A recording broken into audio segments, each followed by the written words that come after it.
December 17, 1962 began as an ordinary winter day in Vineland, New Jersey, but it would soon become a date remembered by the entire community, especially the Jones family.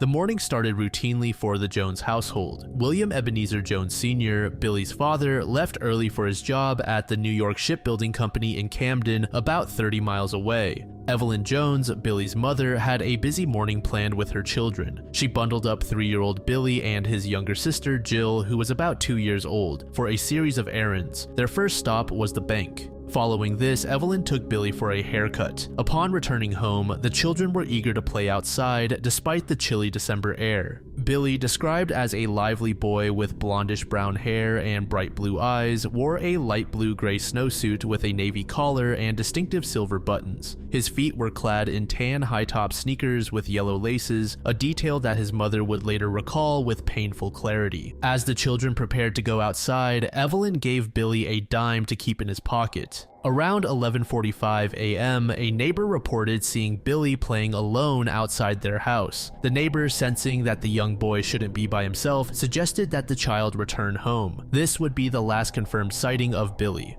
Meanwhile, Evelyn was inside the house, dividing her attention between household chores and keeping an eye on the children through the kitchen window. The family's 2 dogs were also outside. As the morning wore on, Evelyn momentarily stepped away from the window to tend to her youngest son in another room. It was during this brief moment that the ordinary day took a devastating turn. When she returned to the kitchen, the scene outside had changed irrevocably. At approximately 1 p.m., she heard a knock at the door. Opening it, she found Jill standing alone on the doorstep. In her small hands, Jill clutched a plastic potted poinsettia. The sight made Evelyn pause momentarily, but it was Jill's words that would haunt the family for years to come. When asked about Billy's whereabouts, Jill uttered the phrase, "The boogeyman took him."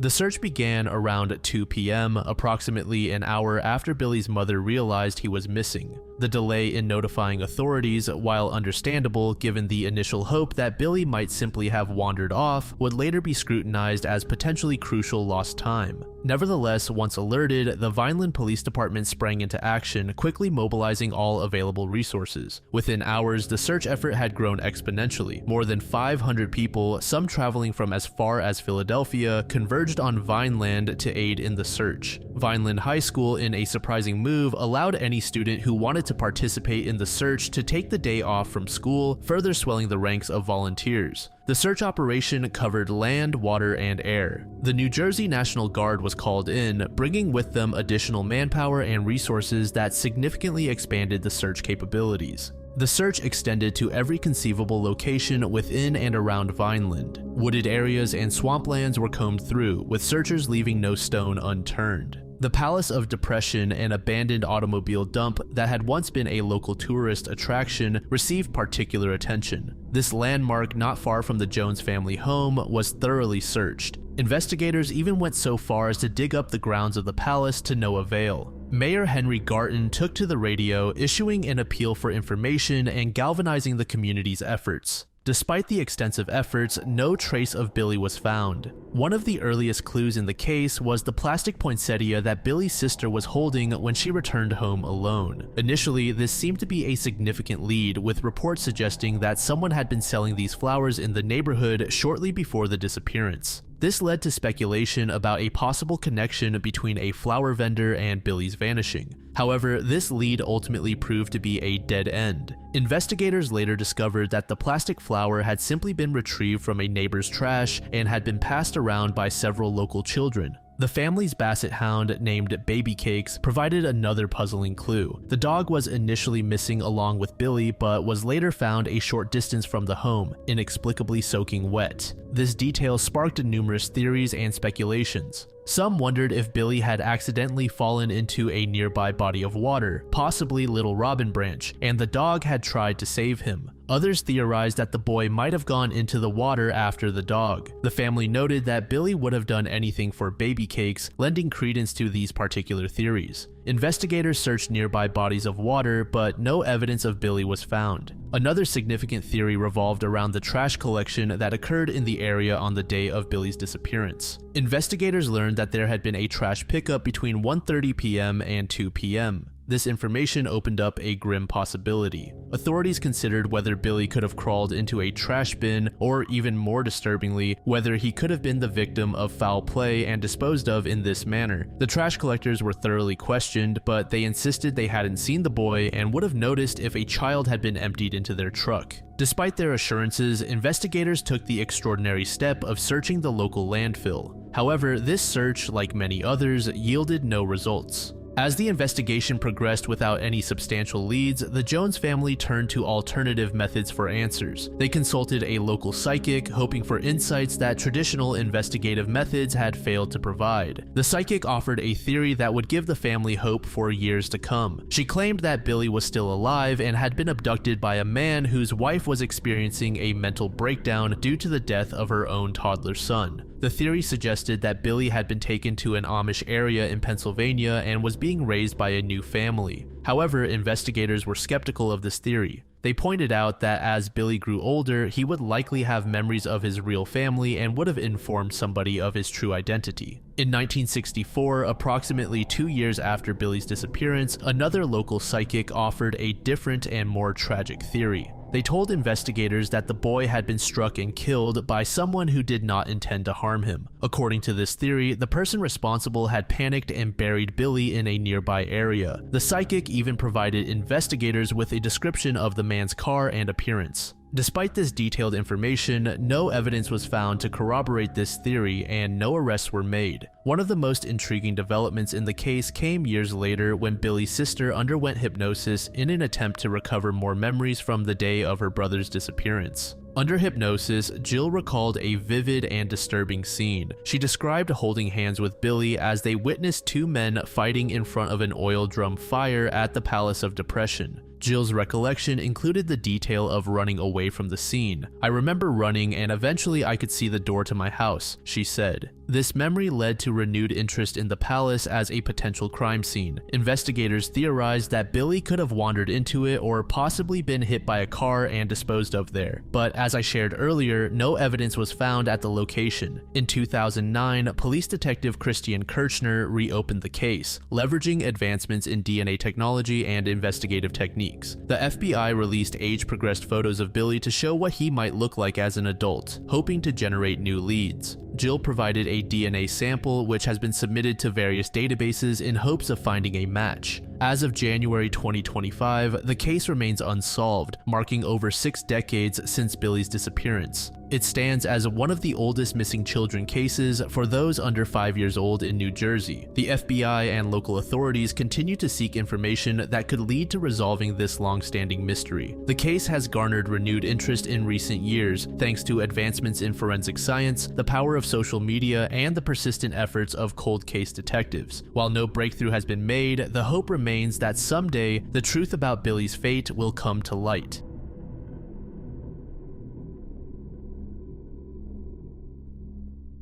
On November 10th, 1975, the SS Edmund Fitzgerald, a Great Lakes freighter, sank in Lake Superior during a severe storm, resulting in the loss of all 29 crew members. The vessel measures 729 feet in length, 75 feet in width, and 39 feet in height. Launched on June 7, 1958, she was designed to carry taconite pellets, a form of processed iron ore, from mines near Duluth, Minnesota to ironworks in Detroit, Toledo, and other Great Lakes ports.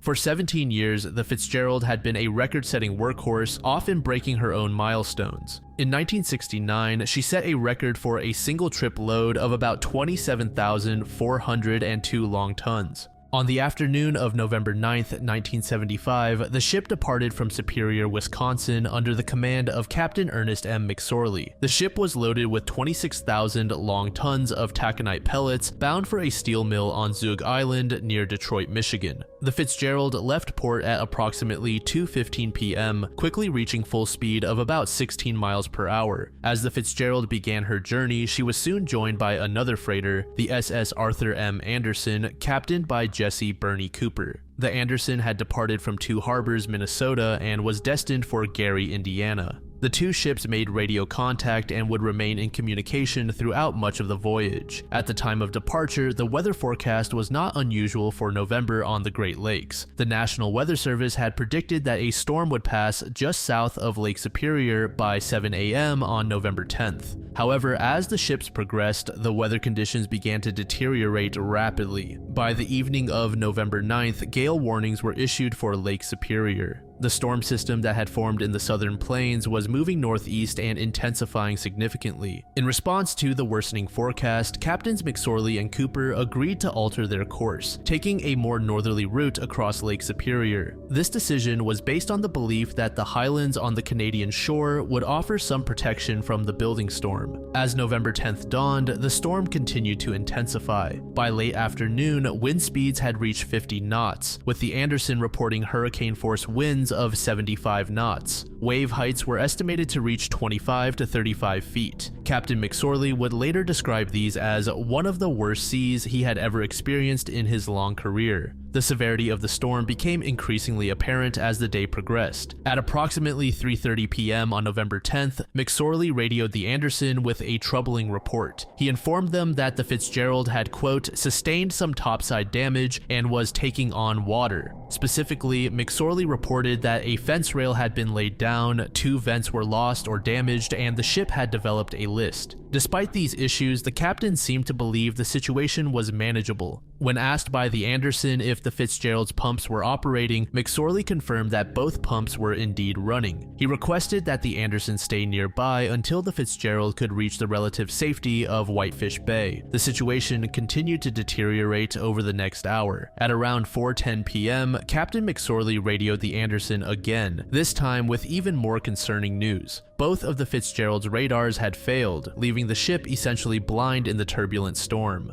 McSorley requested the Anderson's assistance with radar plots to help guide the Fitzgerald to Whitefish Bay. As the afternoon wore on, the Fitzgerald's troubles continued. The ship was unable to pick up the Whitefish Point radio beacon, which it was in dire need of. At approximately 4:39 p.m., the ship attempted to contact the Coast Guard station at Grand Marais on the emergency channel. Between 5:30 and 6 p.m., the Fitzgerald made contact with another vessel in the area, the Avafors. In this communication, Captain McSorley painted a grim picture of the conditions they were facing. He reported that the Fitzgerald had, quote, a bad list, lost both radars, and was taking heavy seas over the deck, one of the worst seas I've ever been in.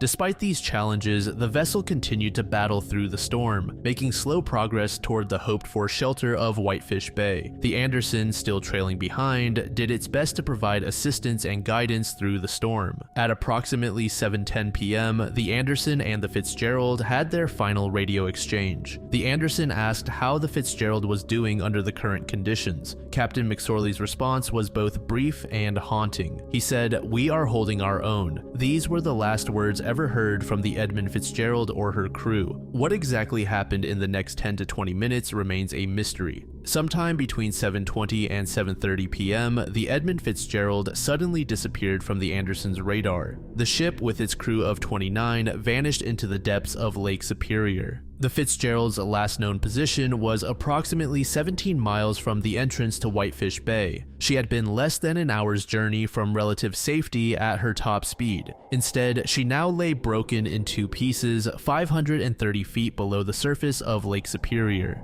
The sudden and complete nature of the Fitzgerald's sinking is particularly disturbing. No distress signal was ever sent. The ship went down so quickly that none of the crew had time to don life jackets or launch lifeboats. In the immediate aftermath of the sinking, the Anderson turned back into the dangerous storm to search for any signs of the Fitzgerald Fitzgerald or her crew. Despite the extreme risk to his own vessel and crew, Cooper felt compelled to look for survivors. However, the search proved fruitless. The Edmund Fitzgerald and her entire crew had been lost to the depths of Lake Superior. All 29 crew members perished and no bodies were ever recovered. The wreck was later found broken in 2 pieces on the lake bottom, about 530 feet deep. As news of the Fitzgerald's disappearance spread, other vessels joined the search. The SS William Clay Ford ventured out from the shelter of Whitefish Bay to assist, braving the treacherous conditions. The United States Coast Guard was notified and began mobilizing resources. However, the initial response was hampered by several factors, including damaged communication antennas and the remote location of the incident. As the search continued through the night and into the following days, hope for survivors quickly diminished. The harsh reality of the situation became apparent as only debris was found. The searchers recovered lifeboats, life jackets, and other flotsam identified as belonging to the Fitzgerald. One of the most significant finds was a Switlik 25-man inflatable life raft, discovered floating upright near Coppermine Point. The search for the Fitzgerald's wreckage continued in the days following the sinking. Sonar equipment detected 2 large objects in the area where the ship was believed to have gone down. However, it wasn't until May 1976 that the wreck was definitively located and identified. The discovery of the wreck provided some answers, but also raised new questions. A US Navy Lockheed P-3 Orion aircraft located the wreckage approximately 15 miles west of Deadman's Cove, Ontario. Despite numerous investigations and studies over the decades, the exact cause of the sinking remains uncertain. Several theories have emerged, each supported by various pieces of evidence and expert opinions. One of the primary factors considered in all theories is the extreme weather conditions on the night of the incident. In 2005, the National Oceanic and Atmospheric Administration and the National Weather Service conducted a comprehensive computer simulation of the weather and wave conditions during the period of the sinking. The simulation revealed that 2 separate areas of high-speed winds developed over Lake Superior at 4 p.m. on November 10th. One area had winds exceeding 43 knots, while the other had winds over 40 knots. The southeastern part of the lake, where the Edmund Fitzgerald was heading, experienced the highest winds. By 7 p.m., average wave heights had increased to nearly 19 feet, with winds exceeding 50 miles per hour over most of southeastern Lake Superior. The simulation indicated that 1 in every 100 waves could reach 36 feet, and 1 in every 1,000 could reach 46 feet. One theory involves the phenomenon known as rogue waves or Three Sisters. This hypothesis suggests that a sequence of 3 abnormally large waves, each about 1/3 larger than the surrounding waves, may have struck the Fitzgerald. Captain Cooper of the Arthur M. Anderson reported that his ship was hit by 2 massive waves at around 6:30 p.m., with one wave burying the aft cabins and damaging a lifeboat.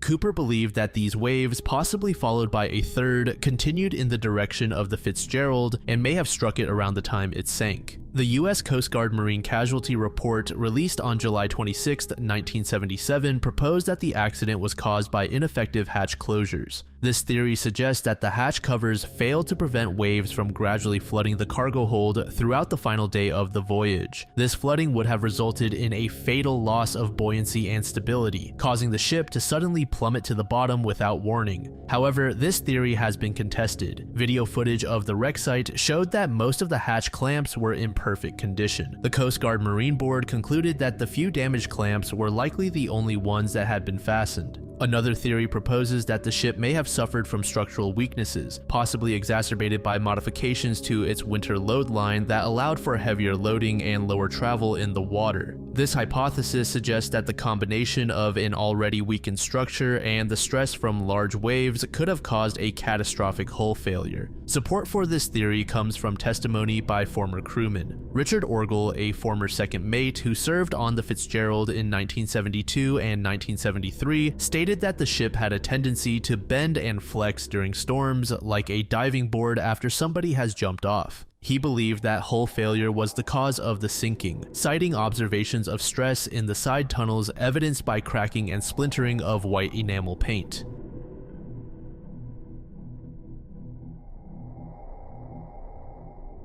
On October 17, 2003, a young couple from Scottsdale, Arizona set out on what was meant to be a romantic overnight camping trip to celebrate their one-year anniversary. Instead, it became the scene of a brutal double homicide that remains unsolved 2 decades later. The murders of 19-year-old Lisa Guerrieri and 20-year-old Brandon Rumbaugh, known as the Bumblebee Road murders, continue to baffle investigators and haunt the victims' families.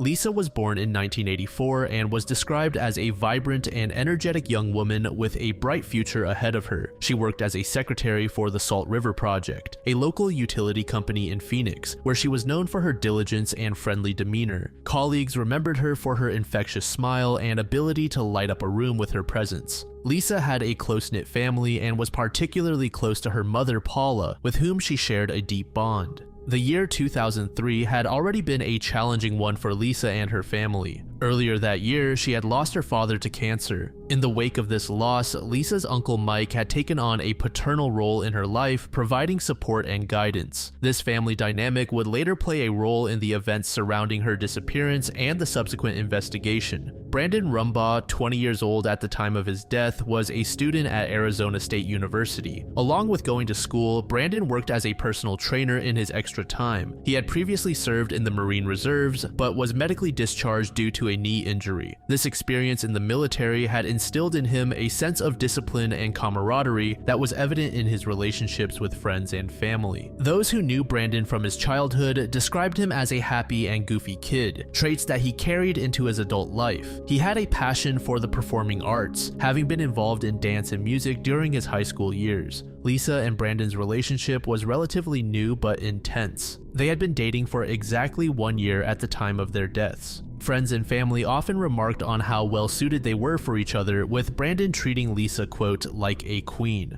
Many of the couple's friends also commented on how the two seemed like an ideal couple. They had recently taken a significant step in their relationship by moving in together in Scottsdale. Additionally, the two had been recently engaged to each other. Brandon had proposed to Lisa, and they were in the early stages of planning the rest of their lives together, full of hope and excitement for what lay ahead. Initially, the couple had planned to celebrate their anniversary at Disneyland. However, being mindful of their finances, they opted for a more modest but no less meaningful celebration. They decided to go on a camping trip. The chosen location, an area off Bumblebee Road about an hour north of Phoenix, was known for its stargazing. In preparation for their trip, Lisa and Brandon borrowed a white Ford F-150 pickup truck from Lisa's mother. They also took along a video camera belonging to Paula, intending to document their celebration. Before leaving, Lisa made a specific request to her mother not to inform her uncle Mike about their destination. This request stemmed from Lisa's awareness of her uncle's concerns about the area's reputation as a party spot. On October 17, 2003, the two set out for their trip.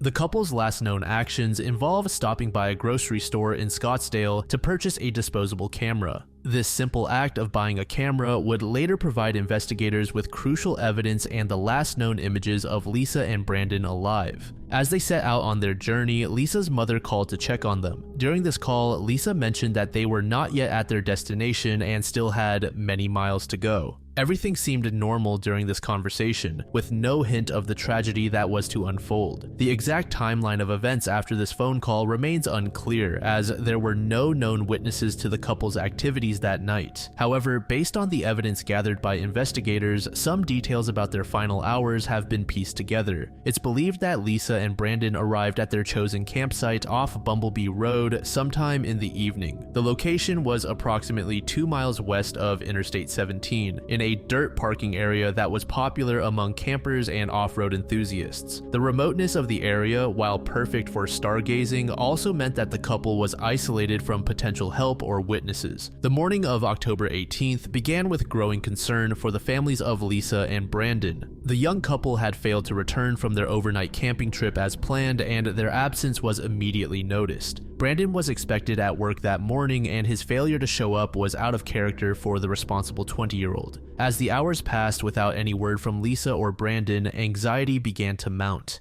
Lisa's mother started calling around, trying to locate the couple. The lack of communication was especially worrying, given that Lisa had been in touch with her mother the previous day during their drive to the campsite. Paula's instinct was telling her something was wrong, a feeling she would later describe as overwhelming. By early afternoon, it became clear that more decisive action was needed. A search party was hastily organized, consisting of family members and 3 of Brandon's friends. The group was aware of the general area where the two had planned to camp, but the vastness of the desert landscape presented a daunting challenge. The search party set out, driving north on Interstate 17. They would exit at various off-ramps, drive around the surrounding areas, and then return to the highway if they found nothing. This process was repeated multiple times as they made their way north, their hopes rising and falling with each new location. Commander Tom Bolts of the Yavapai County Sheriff's Office later described the search efforts. They started driving up Interstate 17. I believe they went up all the way into Coconino County and drove around. They knew it was somewhere pretty close to the interstate,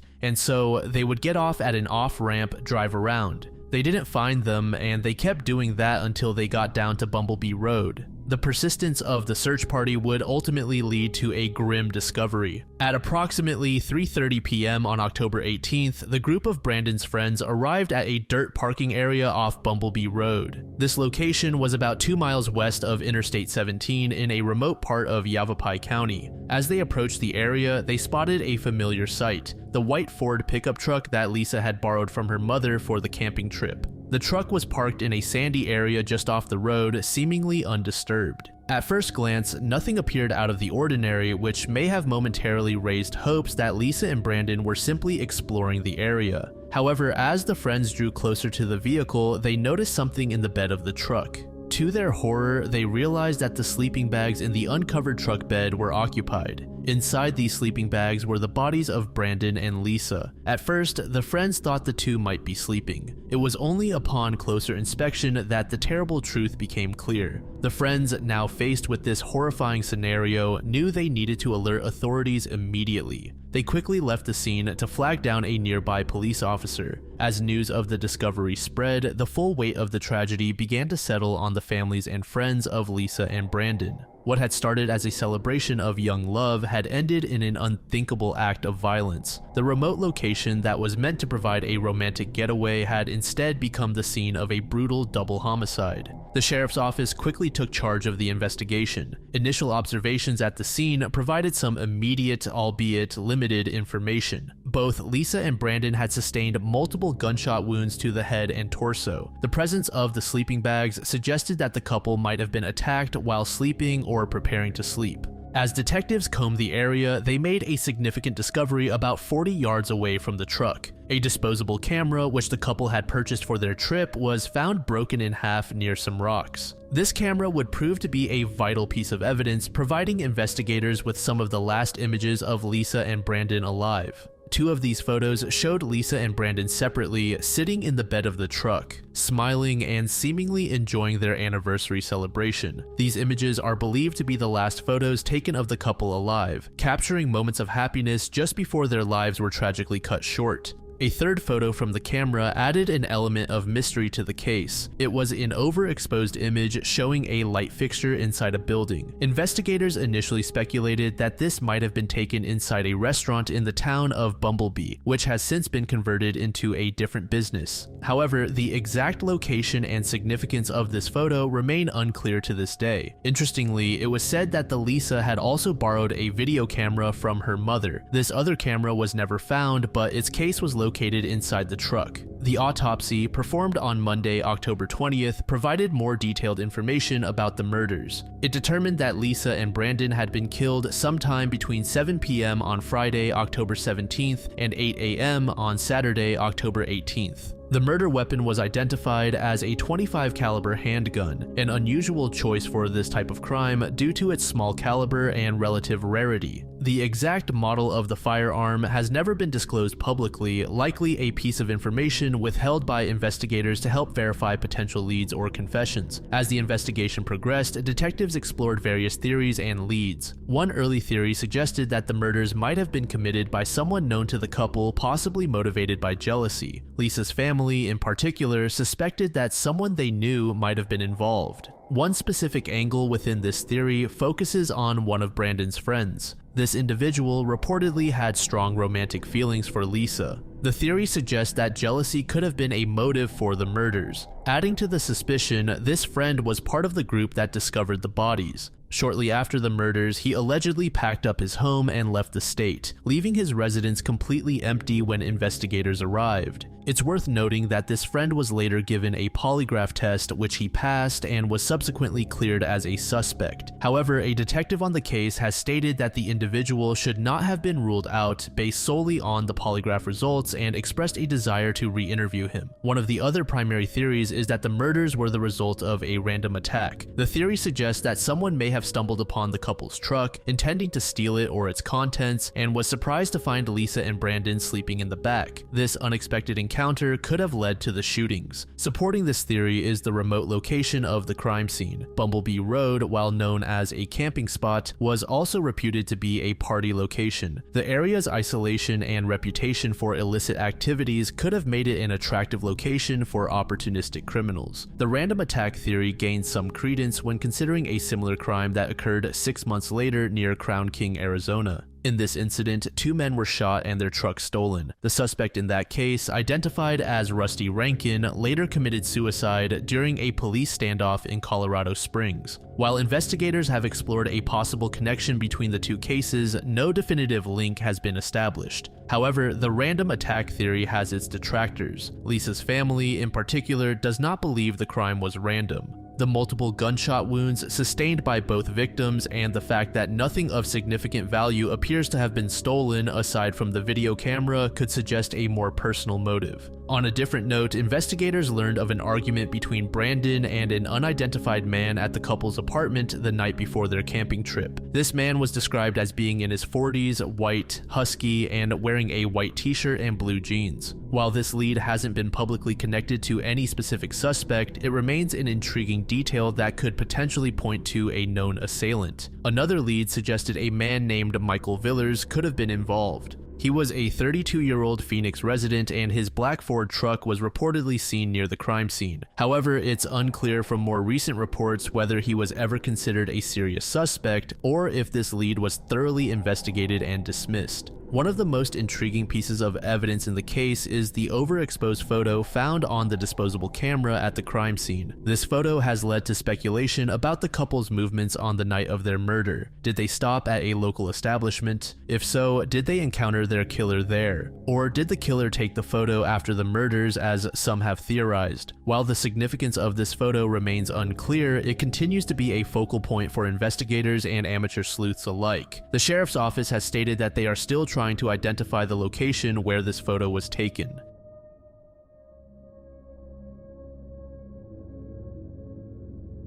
Okie Albert Kite Jr., often referred to as Al, was born on May 7, 1951 in Nash County, North Carolina. He was the second child and only son of Okie Kite Sr. and Edith Kite. Al grew up alongside his sister Barbara in Halifax County, a predominantly rural area in northeastern North Carolina known for its tobacco and cotton farming. Al's father was a well-respected figure in the local community. He had made a name for himself as a skilled dog trainer and was a co-founder of Okie and Hunter Grove, a North Carolina-based dog training company. This entrepreneurial spirit and strong work ethic would later be reflected in Al's own career path. Tragedy struck the Kite family early in Al's life when his mother passed away in January 1970 at the age of 48. Al was only 18 years old at the time. Despite this significant loss, he persevered and continued to pursue his education and career goals with determination. It was during his high school years that Al met Gail Kay, a young woman who would later play a significant role in his life. The two formed a friendship that would endure beyond their high school days, setting the stage for a future relationship.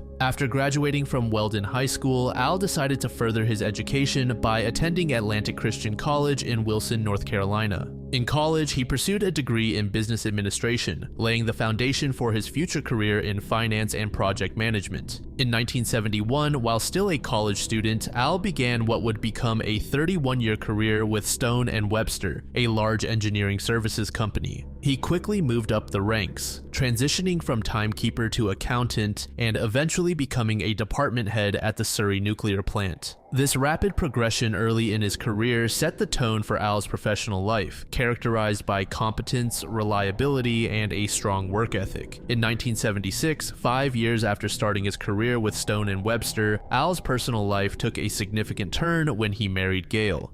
Despite the success in his career, Al's personal life faced challenges. In 1988, after 12 years of marriage, Al and Gail divorced. While the end of a marriage is often a difficult and painful process, reports suggest that their separation was amicable. The early 1990s marked another significant phase in Al's career. He was promoted to manager of accounting procedures, a role that saw him overseeing finances for multiple high-profile projects. In 1998, Al's life took another significant turn when he decided to move to Aurora, Colorado. This move was prompted by a new job opportunity, but it also aligned with his personal interests. Colorado's landscape and outdoor recreational opportunities were a major draw for Al, who had always enjoyed activities like golfing, hiking, and skiing. The move to Aurora represented not just a career advancement, but a lifestyle change that allowed Al to pursue his passions more actively. Upon moving to Aurora, Al purchased a townhouse on South Helena Street. The property, a 2-story home with a finished basement, would later play a crucial role in the tragic events that unfolded in 2004. Initially, Al lived alone in the townhouse. However, in 2002, he faced a significant professional setback. After more than 3 decades with Stone & Webster, he was let go during a company downsizing. This sudden change in his career trajectory was undoubtedly challenging for Al, who had dedicated most of his adult life to the company.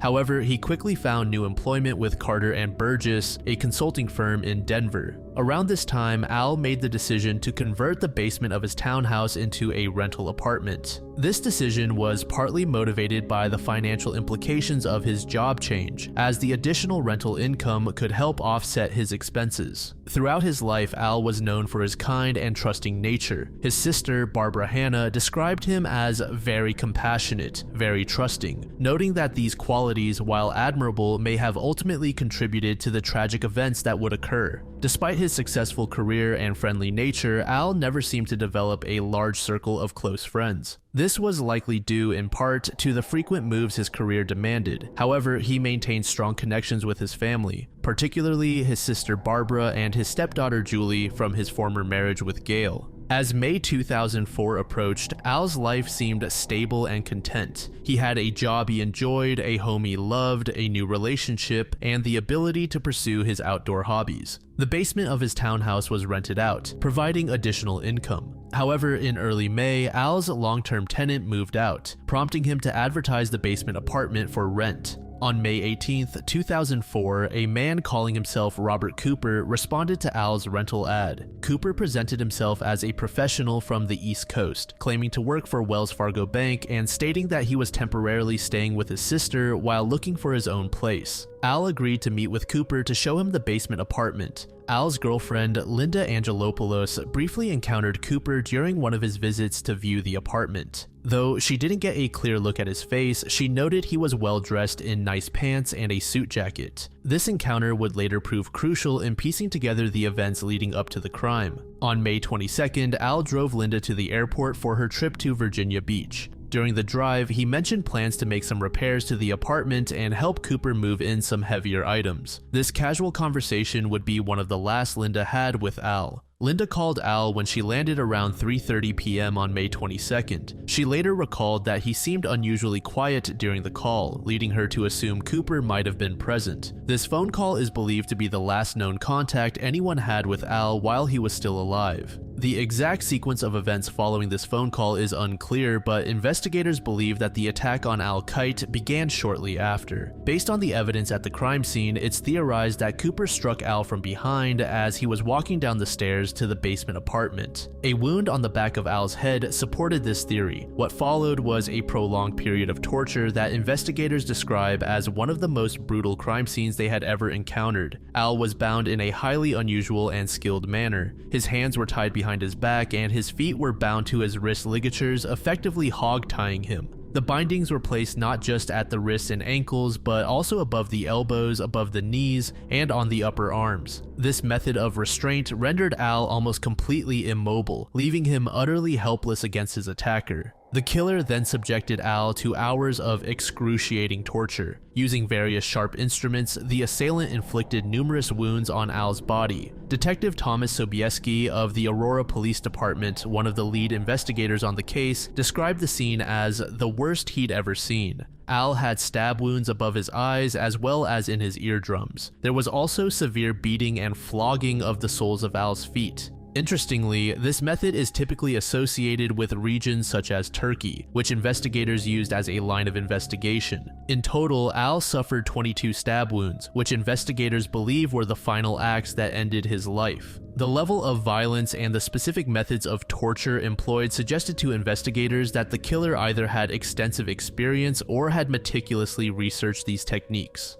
Perhaps most disturbing was the killer's behavior after the murder. Instead of fleeing the scene immediately, Cooper displayed a level of comfort and control that was highly unusual. After killing Al, the perpetrator cleaned himself in Al's shower, changed into Al's clothing, ate food in the kitchen, and even slept in Al's bed. This behavior suggested that the killer remained in the house for an extended period, possibly up to 2 days. A neighbor's statement indicated that the killer likely left early Sunday morning, May 23rd. Before leaving, the killer undertook extensive efforts to clean the crime scene and destroy evidence. These actions included wiping down surfaces to remove prints, pouring bleach down the shower drain to destroy any forensic evidence, and submerging various items in bleach in the kitchen sink. These items included a drinking glass, over 6 knives, a pen, and Al's car keys. After leaving Al's residence, the killer continued to take actions that showed off his careful planning. He drove Al's blue and gray GMC pickup truck to a nearby Wells Fargo ATM. And wearing a ski mask and gloves to conceal his identity, he withdrew approximately $1,000 from Al's account. He made several purchases using Al's credit cards as well. The killer then abandoned the truck about a block and a half away from Al's home. Furthermore, Al's cell phone was later found, though it's unclear exactly when and where it was discarded. The crime went undiscovered until Monday, May 24th, when Al failed to show up for work. Concerned co-workers contacted Al's sister, who was listed as his emergency contact. She then called the Aurora Police Department to request a welfare check. When police entered his townhouse, they found no immediate signs of disturbance on the upper levels. It wasn't until they descended to the basement that they discovered the horrific crime scene. Al's body was found face down on the floor, surrounded by blood spatter on both the floor and walls. As the investigation unfolded, it became clear that the man claiming to be Robert Cooper had meticulously planned every aspect of the crime. In March 2004, 2 months before the murder, Cooper had purchased a prepaid phone from a 7-Eleven near the University of Colorado Hospital. He waited 30 days to activate the phone, ensuring that the store's surveillance footage, which was only kept for 30 days, would have been deleted by the time he used the phone. He used this phone exclusively to contact people renting properties, suggesting he may have been hunting for potential victims. Every piece of information Cooper provided on the rental agreement was false. The social security number belonged to an 80-year-old woman in Indiana, the address was for an elementary school in Denver, and the reference phone number was from an Aurora retirement village. The investigation also revealed that Cooper had approached other potential landlords before settling on Al as his victim.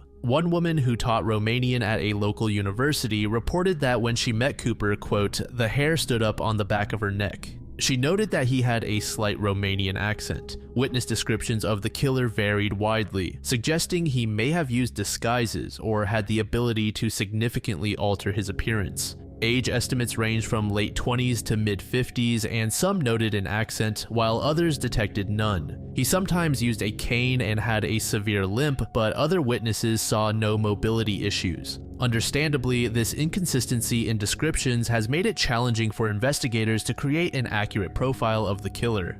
The lack of a clear motive, the killer's meticulous planning, and the extreme violence of the crime have led to various hypotheses about the perpetrator's identity and motivations. One of the most prominent theories is that the killer was a professional hitman or assassin. This theory is supported by several aspects of the crime, including the meticulous planning, forensic awareness, binding techniques, torture methods, and Cooper's ability to blend in. Proponents of this theory speculate that Al may have been targeted due to his past work in sensitive industries, including his time at Stone & Webster and his involvement with projects at Lawrence Livermore National Laboratory. However, no concrete connection has been established between his work and any potential motive for a professional hit. Another prominent theory is that Cooper was a serial killer. This theory is supported by apparent lack of motive, victim selection process, ritualistic elements, and the confidence/risk-taking involved. To elaborate, the extreme violence suggests a killer motivated by psychological gratification rather than any personal vendetta or financial gain. And the method of finding victims through rental advertisements and meeting with multiple potential targets indicates a calculated approach to selecting victims, a behavior often seen in serial offenders. The specific binding and torture methods could also be interpreted as part of a personal ritual, which is not uncommon among some serial killers. Additionally, the killer's behavior after the murder, including sleeping in Al's bed and eating his food, suggests a level of confidence and risk-taking often associated with experienced serial offenders. Some investigators have speculated that if Cooper is indeed a serial killer, there may be other similar cases that have not been connected due to the killer's ability to vary his methods or operate across different jurisdictions. A theory that gained traction among some true crime enthusiasts is the potential connection to Israel Keyes, a known serial killer who operated across the United States. This theory is based on several factors, including the similarities in modus operandi, physical resemblance, timeline consistency, and geographic range. Keyes was known for his meticulous planning, use of kill kits, and ability to commit crimes far from his home base without leaving a trace. These elements align with the level of planning seen in Al's murder. Some have pointed out a potential resemblance between Keyes and the man captured in the ATM surveillance footage, though the quality of the image makes definitive comparison difficult. The murder in 2004 also falls within the active period of Keyes' criminal career, which he claimed spanned from the late 1990s to 2012. Keyes also traveled extensively, making it plausible that he once operated in Colorado. However, this theory has several significant weaknesses. Keyes was generally known to target couples or individuals in remote locations, rather than going through an elaborate ruse to rent an apartment. Additionally, the torture methods used in Al's murder are not consistent with Keyes' known crimes. Furthermore, Keyes' confessions and timeline, while incomplete, do not specifically indicate any activity in Colorado during that period. There are many other theories, but the last one I'd like to touch on is the Balkan connection. This theory, explored by investigator Paul Holes, suggests a potential link between the killer and the Balkan region, specifically organizations like the Turkish Hezbollah. Recent analysis of the DNA found at the crime scene indicated that the killer likely had ancestry from the Balkan region, and the method used on Al's feet is said to be common in Turkey and surrounding areas, suggests potential connections to this region. There was also at least one witness who interacted with Cooper that noted a slight accent that could potentially be Romanian or from a nearby region.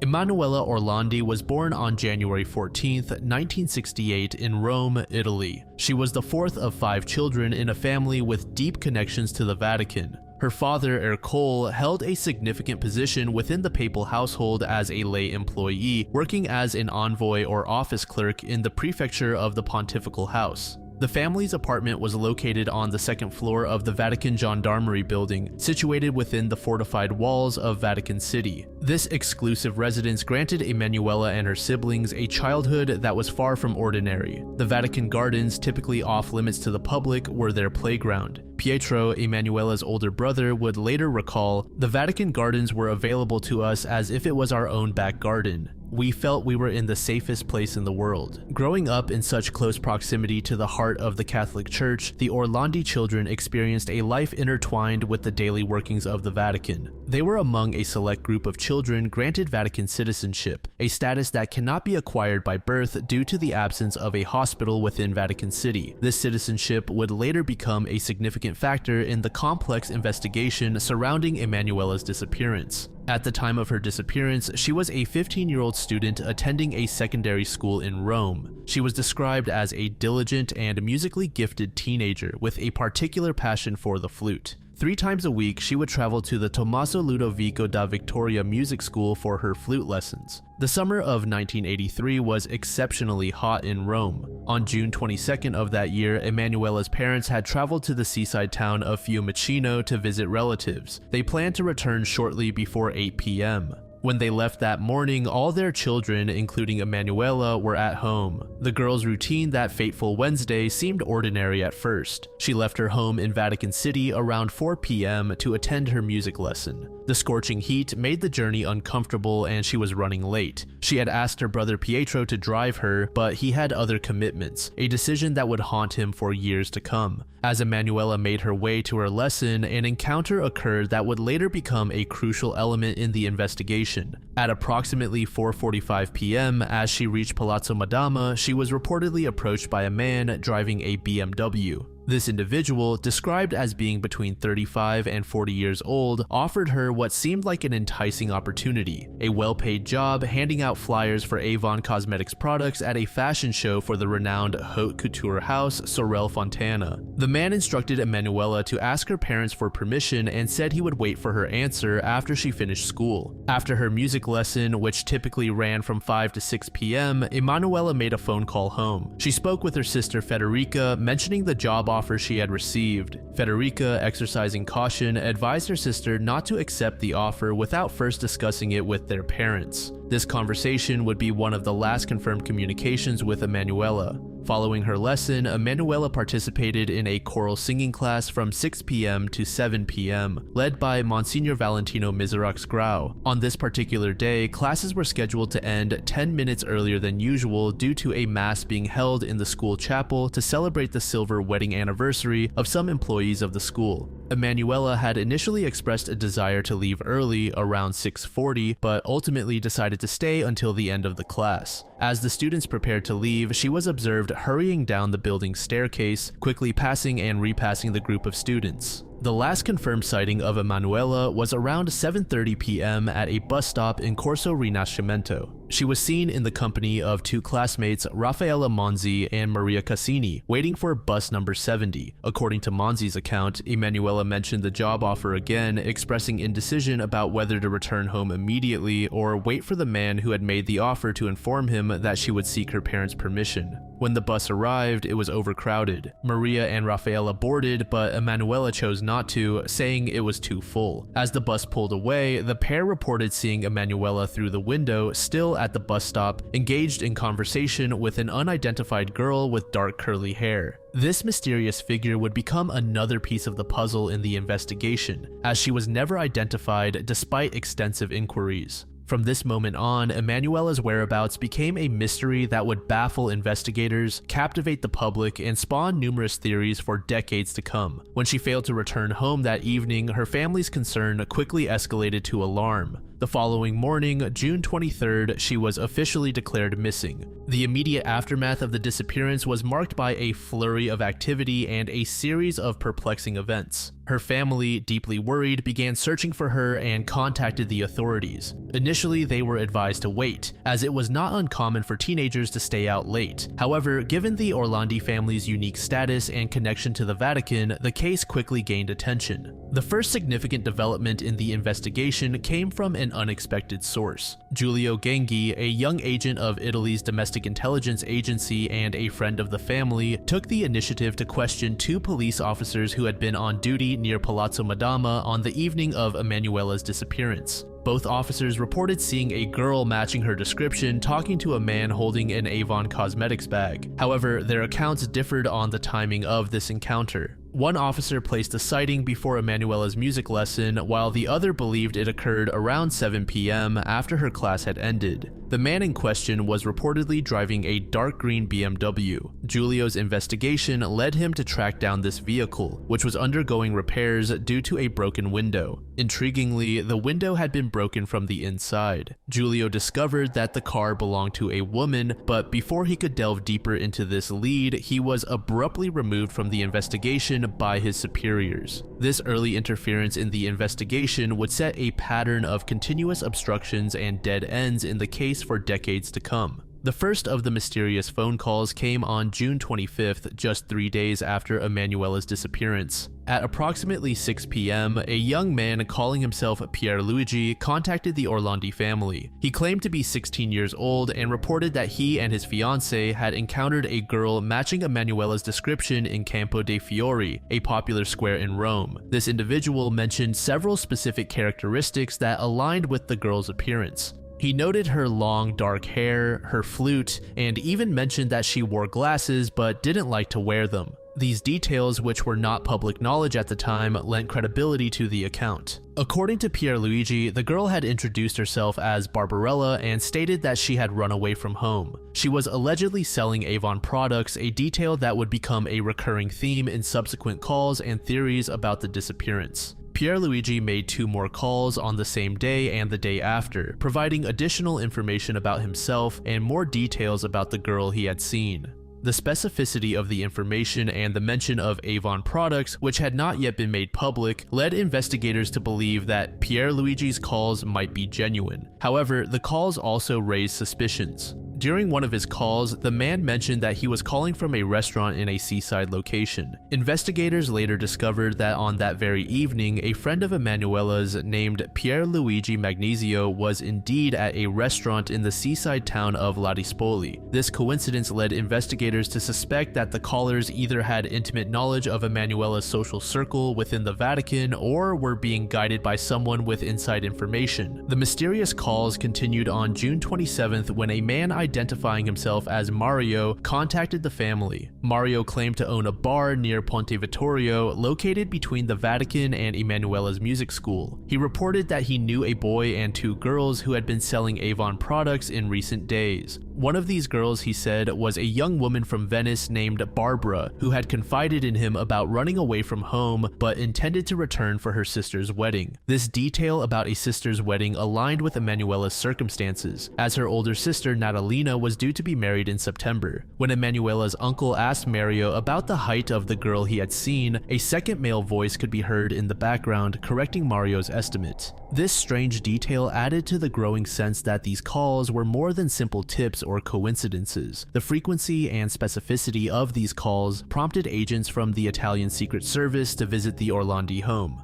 After inspecting the premises, they advised the family to start recording all incoming phone calls. They believed these mysterious communications might be key to unraveling the mystery of the disappearance. As June turned to July, the case took an even more dramatic turn. On July 5th, a man with an American accent, who would come to be known simply as the American, began calling the family. His calls marked a significant escalation in the case as he claimed to represent a terrorist organization that was holding Emanuela captive. The American made a startling demand: the release of Mehmet Ali Aka, the Turkish man who had attempted to assassinate Pope John Paul II just 2 years earlier in 1981. This demand immediately elevated the case from a missing person investigation to a matter of international terrorism and Vatican security. These calls were accompanied by letters from a group calling itself the Turkish Anti-Christian Turkish Liberation Front. The combination of the Americans' calls and these letters led investigators to initially pursue the theory that Emanuela had indeed been kidnapped by an international organization. As July progressed, the pressure on the case intensified. On July 18th, a significant development occurred when an audio recording was discovered following an anonymous call to the Italian news agency ANSA. The recording contained the voice of a young woman in apparent distress. Emanuela's uncle, Mario Meneguzzi, confirmed that at least part of the recording contained her voice. In the tape, a young girl could be heard saying, "Please let me go to sleep," which Meneguzzi stated that the voice was 100% that of Emanuela. The kidnappers set a deadline, threatening that Emanuela would be killed at midnight on July 31st if their demands were not met. This deadline created immense pressure on both the investigators and the Vatican to resolve the situation quickly. As the investigation progressed, it became clear that the initial theory of international terrorism might have been a misdirection. In 2008, former Stasi agent Günter Bonsack claimed that East German secret services had fabricated the terrorist connection to divert attention from investigations into Mehmet's possible ties to Bulgarian secret services. Aside from the theory involving international terrorism, another prominent theory involves the potential role of organized crime, particularly the Roman gang known as Banda della Magliana. This theory gained traction following the discovery of mob boss Enrico de Pedis' tomb in the crypt of the Basilica di Sant'Apollinare in 2005. Former gang member Antonio Mancini claimed to recognize the voice of Mario from the phone calls as a subordinate of Enrico. Additionally, Sabrina Minardi, Enrico's ex-girlfriend, alleged that Emanuela was kidnapped on orders from Archbishop Paul Marcinkus, then head of the Vatican Bank. This theory suggests a complex web of connections between the Vatican, organized crime, and financial irregularities. Some speculate that the kidnapping was related to money laundering operations involving the Vatican Bank and Banco Ambrosiano. One of the most controversial theories proposes that Emanuela's disappearance is linked to a scandal within the Vatican. This theory gained prominence in 2012 when exorcist Father Gabriele Amorth claimed that Emanuela was a victim of a group of ecclesiastical. Supporting this theory, one of her school friends stated that days before her disappearance, Emanuela had confided in her about being bothered by someone very close to the Pope. The friend interpreted this as sexual in nature. This revelation has led some to speculate that Emanuela may have been silenced to prevent a potentially damaging scandal from coming to light. A less prominent but still significant theory suggests that she may have been a victim of human trafficking. This theory proposes that international crime networks might have targeted Emanuela due to her unique status as a Vatican citizen. Other investigations have looked into the possibility of internal family conflicts playing a role in the disappearance. This theory gained renewed attention in 2023 when documents from the Vatican's investigation suggested a possible involvement of Emanuela's uncle, Mario Meneguzzi. According to these documents, Meneguzzi had allegedly harassed Emanuela's older sister prior to the disappearance. This information led to speculation about potential family dynamics that might have contributed to the case. However, the Orlandi family has strongly rejected these implications, with Emanuela's brother accusing the Vatican of attempting to deflect responsibility. One other theory that pops up involves a possible serial killer. In the 2000s, Judge Otello Lupacini and journalist Max Parisi proposed that the teenager might have been a victim of a serial killer responsible for several murders of young girls in Rome between 1982 and 1990. While this theory has not gained as much traction as some others, it highlights the broader context of crime in Rome during that era and the potential for Emanuela's case to be part of a larger pattern of violence against young women.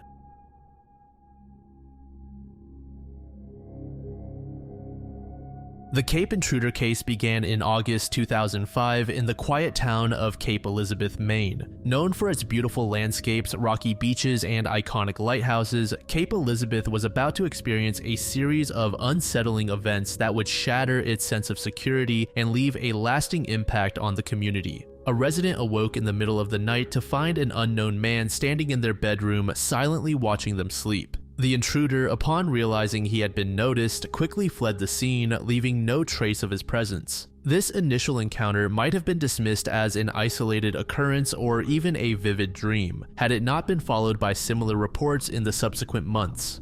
As summer turned to fall, the frequency of the intrusions increased, with more residents coming forward with their own experiences. The incidents peaked in December 2005 and February 2006, creating a growing sense of unease in the community. Each report followed a strikingly similar pattern. The modus operandi of the Cape Intruder was consistent and bizarre. He would enter homes often through unlocked doors or windows. Many residents accustomed to the town's low crime rate had been in the habit of leaving their homes unsecured, a practice that would soon change dramatically. Once inside, the intruder would make his way to bedrooms where people were sleeping. Victims reported waking to find him standing silently, watching them. The duration of these vigils is unknown, as most victims only became aware of his presence upon waking. When discovered, he would quickly flee the scene without attempting to steal anything or harm the occupants. This pattern of behavior was particularly unnerving for several reasons. The lack of theft or physical violence suggested that the intruder's motivations were psychological rather than material. The act of watching sleeping victims implied a violation of privacy that many found more disturbing than a simple burglary. Furthermore, the intruder's ability to enter and exit homes undetected, sometimes on multiple occasions, highlighted the vulnerability of residents in what they had previously considered a safe environment. One particularly unsettling incident occurred in December 2005. A single mother woke up in the middle of the night with an inexplicable feeling of being watched. As her eyes adjusted to the darkness, she saw a figure standing at the foot of her bed. The intruder, realizing she was awake, quickly left the room. The woman, frozen in fear, listened as the intruder's footsteps faded away. When she finally gathered the courage to check on her children, she found them undisturbed in their beds. Nothing had been taken from the house, but the sense of violation and fear lingered long after the incident. Another reported case involved an elderly couple who had lived in Cape Elizabeth for decades. They woke one morning to find their living room rearranged, with furniture moved and pictures on the walls straightened. Initially confused, they soon realized that someone had been in their home while they slept. The thought that an intruder had spent time in their house, potentially watching them sleep, left them deeply shaken. In February 2006, a teenager reported waking up to see a man standing in the doorway of her bedroom. She described him as average-looking, possibly in his early 20s, wearing dark clothing. When she sat up in bed, the man quickly turned and left. The girl's parents, sleeping in the next room, heard nothing.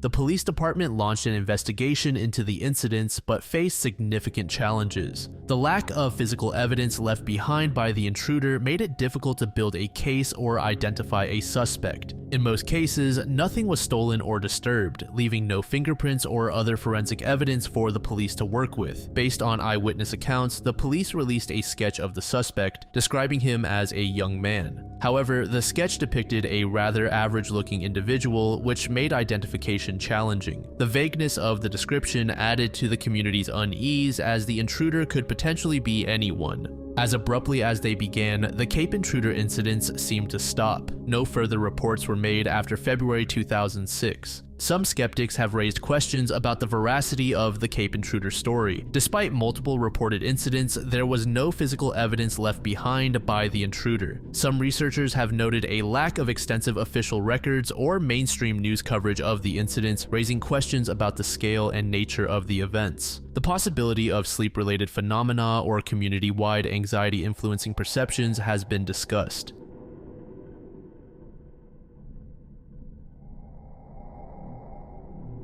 On August 20th, 2004, a seemingly routine Boy Scout camping trip in Utah's Uinta Mountains took a tragic turn, leading to one of the most perplexing missing person cases in the region's history. 12-year-old Garrett Bardsley, a vibrant and adventurous boy from Elk Ridge, Utah, vanished without a trace, leaving his family and the entire community in shock and disbelief. The camping trip had begun on Thursday, August 19th, 2004. Garrett, along with his father Kevin, were part of a group consisting of 18 Boy Scouts and 6 to 7 adult leaders. This outing wasn't an official Boy Scout activity, but rather an end-of-summer excursion designed to allow the boys to relax and enjoy each other's company before the start of the school year. The group had chosen the Cuberant Basin area in the Uinta Mountains, known for its stunning alpine lakes and rugged terrain. The basin is a remote and challenging environment. It's part of the Uinta-Wasatch Cache National Forest, characterized by its high elevation, dense forests, and numerous small lakes.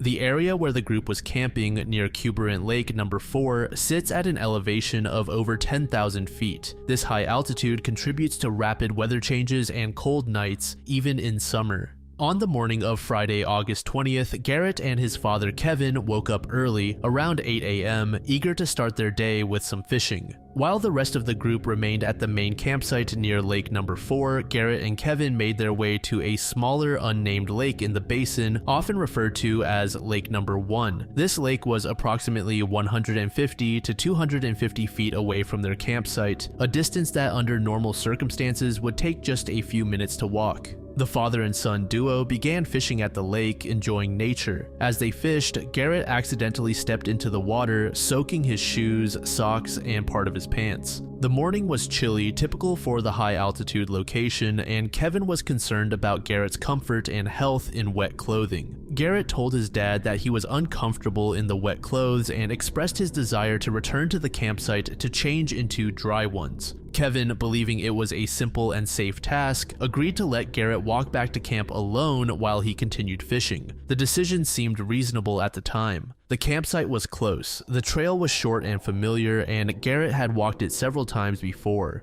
As Garrett prepared to leave, Kevin watched his son begin the short journey back to camp. He observed Garrett walking around the lake and even called out directions when he noticed his son veering slightly off the correct path. Garrett acknowledged his father's guidance, indicating that he knew where he was going. The last visual Kevin had of his son was of him heading up into the trees in the direction of the campsite. At the time, Garrett was wearing a black hooded sweatshirt, reversible black and red sweatpants, and white Converse tennis shoes. He was carrying a short black chrome ice fishing pole but had no backpack or provisions with him. The lack of supplies wasn't a concern given the short distance to the campsite and the expectation that he would quickly return after changing. After about 20 to 30 minutes, Kevin began to worry when Garrett hadn't returned. He decided to head back to the campsite to check on his son. Upon arriving at the camp, Kevin was alarmed to discover that his son had never made it back. None of the other scouts or adults had seen him. This realization marked the beginning of a frantic search that would soon involve hundreds of people and last for days.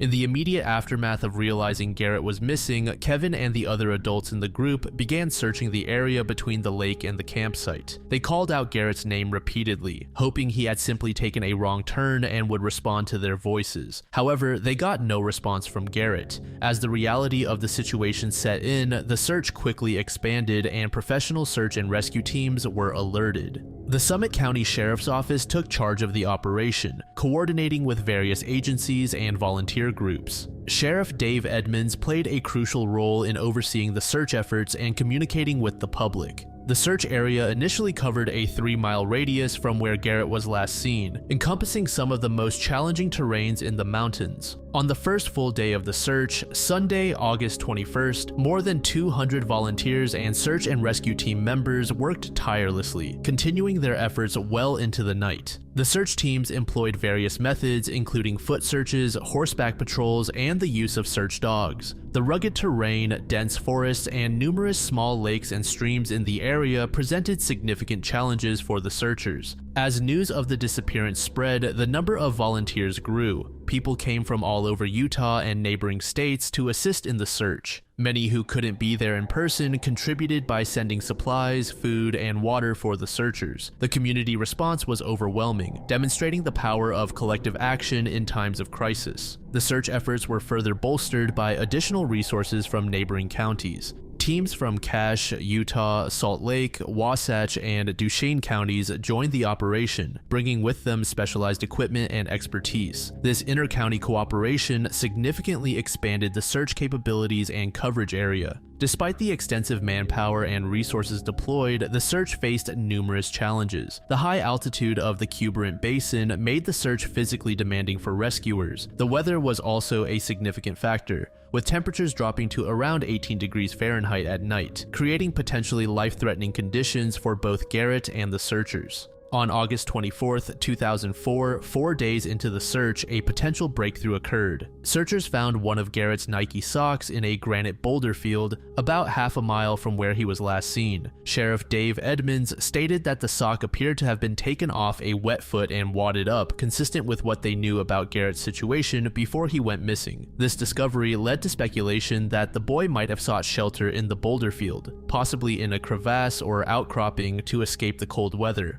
Following this find, search efforts were concentrated in and around the boulder field area. However, despite the intensified focus, no further signs of Garrett were discovered. The lack of additional evidence was particularly puzzling, as even Garrett's fishing pole was never located. As days passed without any further signs of Garrett, the search faced increasing challenges. The dense forest and numerous rock formations created countless places where a small boy could potentially be hidden from view. The search efforts had to be meticulous, with searchers often forming tight lines no more than 5 steps apart to ensure no area was missed. The official search for Garrett lasted 9 days before being called off on August 29, 2004. However, this did not mark the end of efforts to find the child. His family, along with dedicated friends and volunteers, continued to organize searches well into October, returning to the area 2 to 3 times each week. In the months and years following Garrett's disappearance, several large-scale searches were organized. One notable effort occurred in August 2005, nearly a year after Garrett went missing. The Bardsley family organized a 3-day search involving hundreds of volunteers. From August 4th to the 6th, searchers once again combed the area, hoping to find any trace of Garrett. During this search, approximately 550 searchers volunteered to canvass the 4 square mile search area around Holiday Park and near the lake where Garrett was last seen. Again, no definitive evidence of Garrett's fate was uncovered. Some bone fragments were found, but they were determined to be animal remains. The disappearance of Garrett Bardsley has led to numerous theories and speculations over the years as investigators, family members, and the public have grappled with the mystery of what happened to the 12-year-old boy in the mountains. One of the most straightforward theories is that the boy simply became disoriented and lost in the rugged terrain.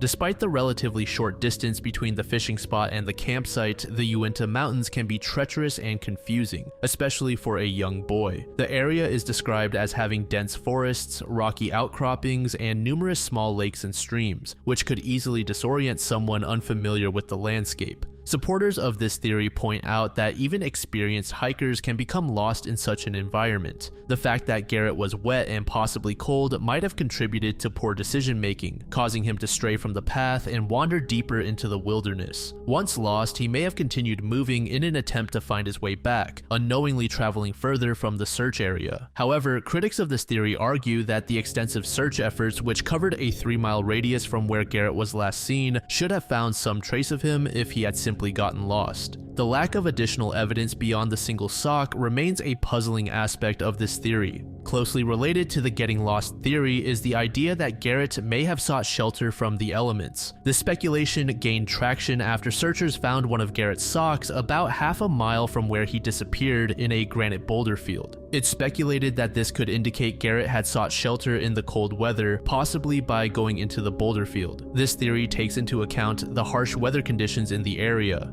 Proponents of this theory suggest that Garrett, realizing he was lost and feeling the effects of the cold, may have attempted to find shelter in the rocky terrain. He could have crawled into a small cave, possibly becoming trapped or succumbing to hypothermia. This could explain why searchers were unable to locate him, as he might have been hidden from view in the complex landscape. Given the wilderness setting, some have speculated that the child may have fallen victim to a wild animal attack. The mountains are home to various predators, including mountain lions and bears, which could pose a threat to a lone child. Garrett's father acknowledged this possibility in an interview, stating that there was a chance Garrett could have been killed by a mountain lion or some other wild animal. However, he also noted that this was not the family's primary belief about what happened. Critics of the animal attack theory point out that no evidence of such an attack was found during the extensive searches. Typically, an animal attack would leave behind some physical evidence such as blood, torn clothing, or signs of a struggle. The absence of such evidence has led many to doubt this explanation. Furthermore, if an animal had attacked Garrett, it's unlikely that only his sock would have been found. Predators often leave behind more substantial remains or evidence of their presence. While less commonly considered due to the remote location, some have speculated about the possibility of abduction. This theory suggests that Garrett may have encountered someone on his way back to the campsite who then took him against his will. However, both law enforcement and Garrett's family have largely dismissed this theory. His father addressed this speculation directly, stating, "We were in 2.5, almost 3 miles back into rugged area." He emphasized that an abduction would have been almost impossible to carry out in such a remote location, and there was no evidence suggesting anything of this nature had occurred. The sheriff's office also determined that there was insufficient evidence pointing to a kidnapping. The logistics of abducting a child from such a remote area with other campers nearby and no easy escape route make this theory seem implausible to many investigators.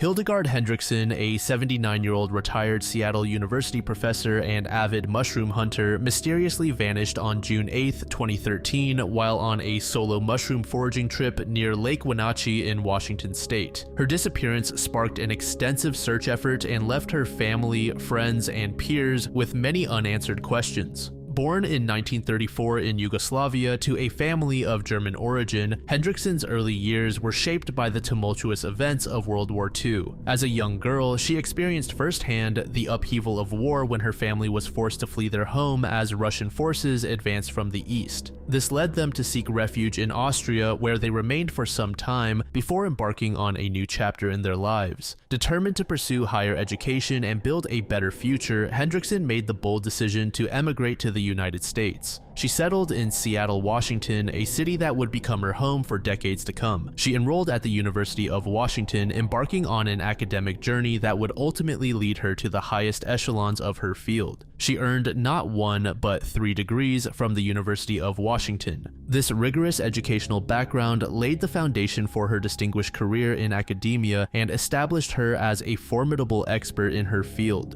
In 1967, Hendrickson joined the faculty of Seattle University, marking the beginning of a long tenure that would span nearly 3 decades. While Hendrickson's academic career was undoubtedly impressive, it was her passion for mycology that truly set her apart and led to her becoming a renowned figure in the mushroom hunting community. Her journey into the world of fungi began in the late 1970s when neighbors invited her and her husband, Monty, to join them for a weekend mushroom hunt. This seemingly simple outing sparked a lifelong fascination that would come to define much of Hendrickson's life outside of academia. Her approach to mycology was characterized by the same rigor and dedication she applied to her academic pursuits. She immersed herself in the study of fungi, rapidly acquiring knowledge about various mushroom species, their habitats, and identification techniques. Her enthusiasm for the subject was matched by her commitment to sharing her expertise with others. One of Hendrickson's most significant contributions to the mycological community was her role in educating others. She regularly led guided field trips, taking groups of enthusiasts into the forests of the Pacific Northwest to share her knowledge and passion for fungi. These excursions were not just about finding mushrooms, they were immersive learning experiences where participants could gain insights into forest ecology. Even after her retirement from Seattle University in 1996, Hendrickson remained active in the mycological community. She continued to lead trips, participate in identification clinics, and share her knowledge with anyone eager to learn. Her passion for mushroom hunting never waned, and she was known to embark on solo foraging trips well into her 70s, a testament to her enduring love for the activity and her confidence in her abilities.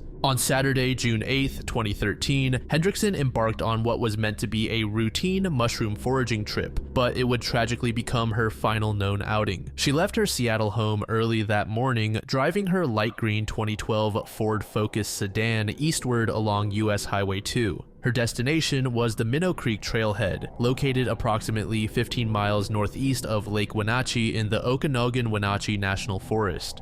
Hendrickson's choice of location was deliberate and informed by her extensive knowledge of mushroom habitats. The previous year, a wildfire had swept through the Basalt Peak area, creating ideal conditions for morel mushrooms to thrive. Morels are highly prized for their distinctive honeycomb-like caps and rich, earthy flavor, and often flourish in the aftermath of forest fires. This ecological phenomenon was well known to experienced foragers like Hendrickson. The drive from Seattle to the trailhead typically takes about 2.5 hours, suggesting Hendrickson likely arrived at her destination in the late morning or early afternoon. The Minnow Creek Trailhead serves as the starting point for several hiking trails in the area, including the path leading toward Basalt Peak. Upon her arrival, Hendrickson's presence was noted by several other mushroom enthusiasts and outdoor recreationists. One key witness was Dr. Anthony Okos, a Seattle cardiologist who had also come to the area for a day of hiking. He later reported to Chelan County detectives that he had engaged in a conversation with Hendrickson near her parked vehicle at the trailhead. During this interaction, which occurred around 1 p.m., Anthony expressed concern about Hendrickson's plans to hike the trail. He advised her that the path was quite steep and suggested she might want to reconsider attempting it given her age. This well-intentioned advice, coming from a medical professional, might have deterred many individuals in their late 70s. However, those who knew Hendrickson well would later emphasize that such a trail would not have posed a significant challenge for her. Despite her age, Hendrickson was known to be in excellent physical condition for a woman of 79 years. She regularly hiked several times a week and was intimately familiar with the rigors of mushroom hunting in varied terrains.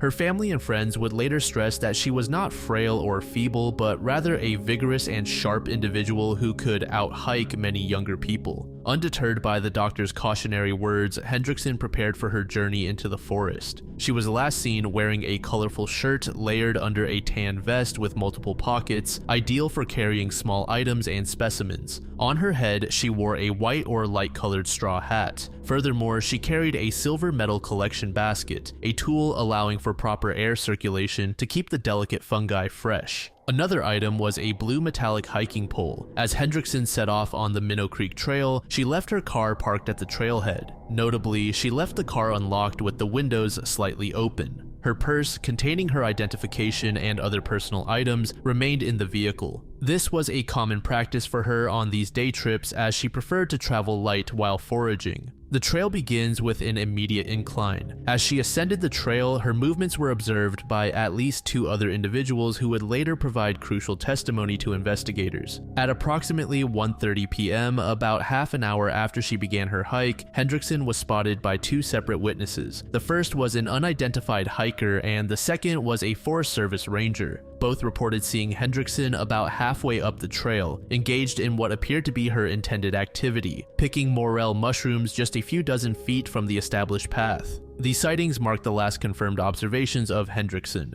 The witnesses noted that she seemed to be in good spirits and was focused on her task of foraging. There were no indications of distress or anything unusual about her behavior or appearance. It's worth noting the specific details of where Hendrickson was last seen. The fact that she was observed picking mushrooms close to the trail aligns with accounts from her friends and family, who consistently stated that she was not one to venture far from established paths. Staying near trails made it easier to transport collected mushrooms back to her vehicle and reduce the risk of becoming disoriented in the dense forest. As the afternoon progressed, there were no further reported sightings of Hendrickson. Given her usual habits and the relatively short duration of her typical foraging trips, it would have been reasonable to expect her to return to her vehicle within a few hours of her departure. However, as the day wore on, Hendrickson did not emerge from the forest. The remote nature of the area and Hendrickson's independent lifestyle meant that her absence was not immediately noticed or considered unusual. She lived alone, and it was not uncommon for her to go several days without contacting her adult sons. Additionally, other mushroom hunters and hikers in the area would not have known to be concerned about a solo hiker not returning, as such adventures were common among experienced foragers. As night fell on June 8th, Hendrickson's green Ford Focus remained at the trailhead, the only silent indicator that something might be amiss.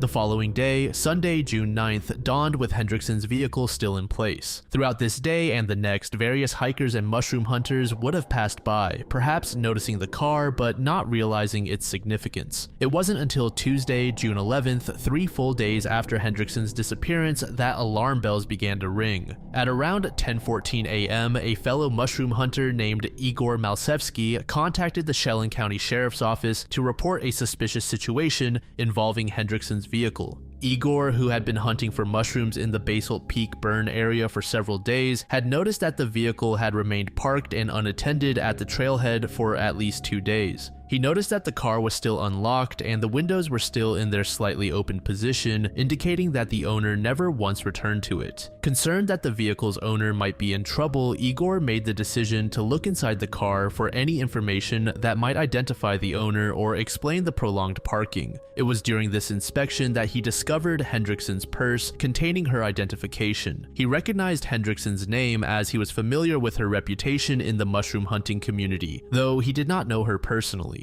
This led to a call to authorities. The initial search began on Tuesday evening with a team of over a dozen ground search personnel and 2 canine units. Sergeant Bruce Long made contact with Hendrickson's son, Andrew, who confirmed that his mother had not returned home and that no one had heard from her since June 8th. Andrew immediately began driving from Seattle to assist in the search efforts. As night fell, the search was temporarily suspended until daylight hours. The search resumed at daybreak with significantly increased resources. Approximately 34 people were involved in the search efforts on this day. The search teams employed a grid search method covering areas north, south, and west of the trailhead. Searchers were spaced about 15 to 20 feet apart, meticulously combing through the terrain. Under Sheriff John Wisemore reported that some tracks believed to be Hendrickson's were discovered. This information provided a glimmer of hope and helped focus the search efforts. The search area was challenging due to the aftermath of a recent wildfire. While the fire had cleared some vegetation, there was still a significant amount of underbrush that hadn't burned, making both ground and aerial searches difficult. The search intensified further on the third day. Over 60 personnel were now involved in the operation, as well as additional resources including helicopters and additional dog teams. By this point, the search teams had thoroughly grid-searched a half-mile radius around Hendrickson's parked vehicle. Every piece of ground within this area had been visually inspected. As no signs of Hendrickson were found in this initial area, the search zone was gradually expanded. On the fourth day, the search continued with a sustained intensity. Multiple search dog teams and dozens of searchers covered the trails and surrounding areas. The challenging terrain and dense vegetation continued to hamper efforts, but searchers remained determined. As the search entered its fifth day, fatigue began to set in among the searchers. However, efforts continued with 43 personnel involved. At around 9 a.m., one of the search teams made a potentially significant discovery: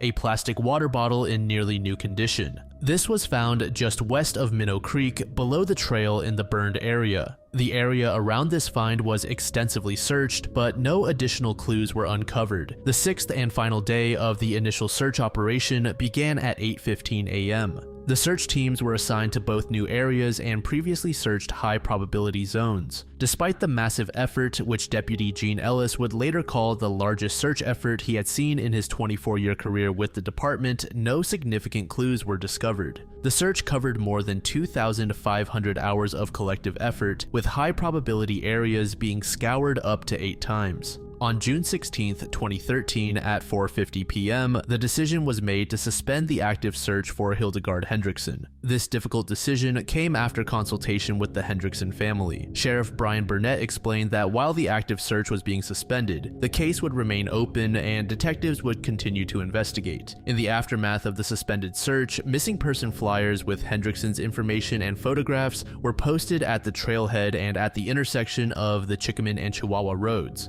The disappearance has led to numerous theories and speculations over the years, as investigators, family members, and fellow mushroom enthusiasts grapple with the mystery of what happened to Hendrickson. The lack of physical evidence and the extensive, fruitless search efforts have only deepened the enigma, leading to a wide range of hypotheses. One of the initial and most straightforward theories is that she succumbed to natural causes or suffered an accident while foraging. Given her age of 79, it's not implausible that she could have experienced a medical emergency such as a heart attack or stroke while on the trail. The terrain in the Minnow Creek Trail area is known to be challenging, especially in the aftermath of a wildfire with fallen logs, loose debris, and uneven ground. These conditions could have led to a fall or other accident. However, this theory has several weaknesses. Hendrickson was known to be in excellent physical condition for her age, regularly hiking and foraging. Moreover, if she had suffered a medical emergency or accident, it is likely that she would have dropped some of her belongings. The fact that searchers found no trace of her casts some doubt on this explanation.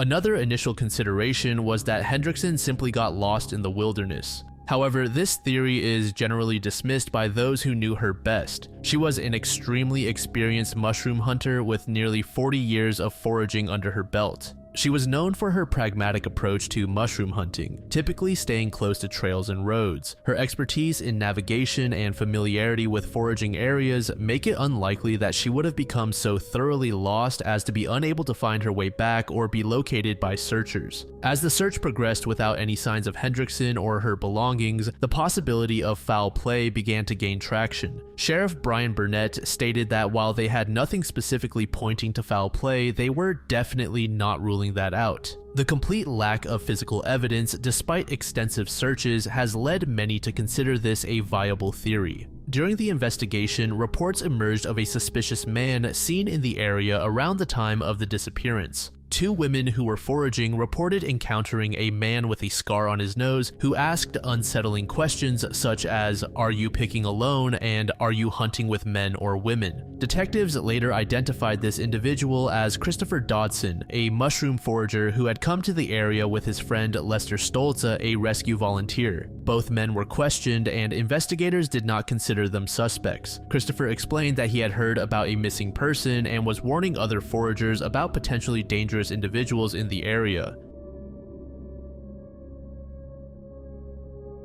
June 8, 1988 began as an exciting day for 9-year-old Scott Allen Kichler. It was the last day of first grade at Coverdale Elementary School in St. Charles, Missouri, and the start of summer vacation. The morning started routinely for the Kichler family. Scott's parents, Richard and Peggy, were preparing for work while Scott was enjoying his morning cartoons. Before leaving, Richard and Peggy made a special promise to their son. They would take him shopping for a new pair of shoes later that day to celebrate the end of the school year. There was also talk of a family dinner out that evening, adding to Scott's excitement for the day ahead. As Richard was heading out the door, he called out to Scott, "We'll see you this evening." Scott, still engrossed in his cartoons, replied with a simple, "Okay, Dad." Little did they know that this casual exchange would be the last time Richard and Peggy would see their son. Scott attended his final day of first grade, participating in the usual end-of-year activities and saying goodbye to his teachers and friends for the summer. The school day ended and Scott boarded his regular bus for the short ride home. The bus stop was conveniently located just 50 to 100 feet from his home.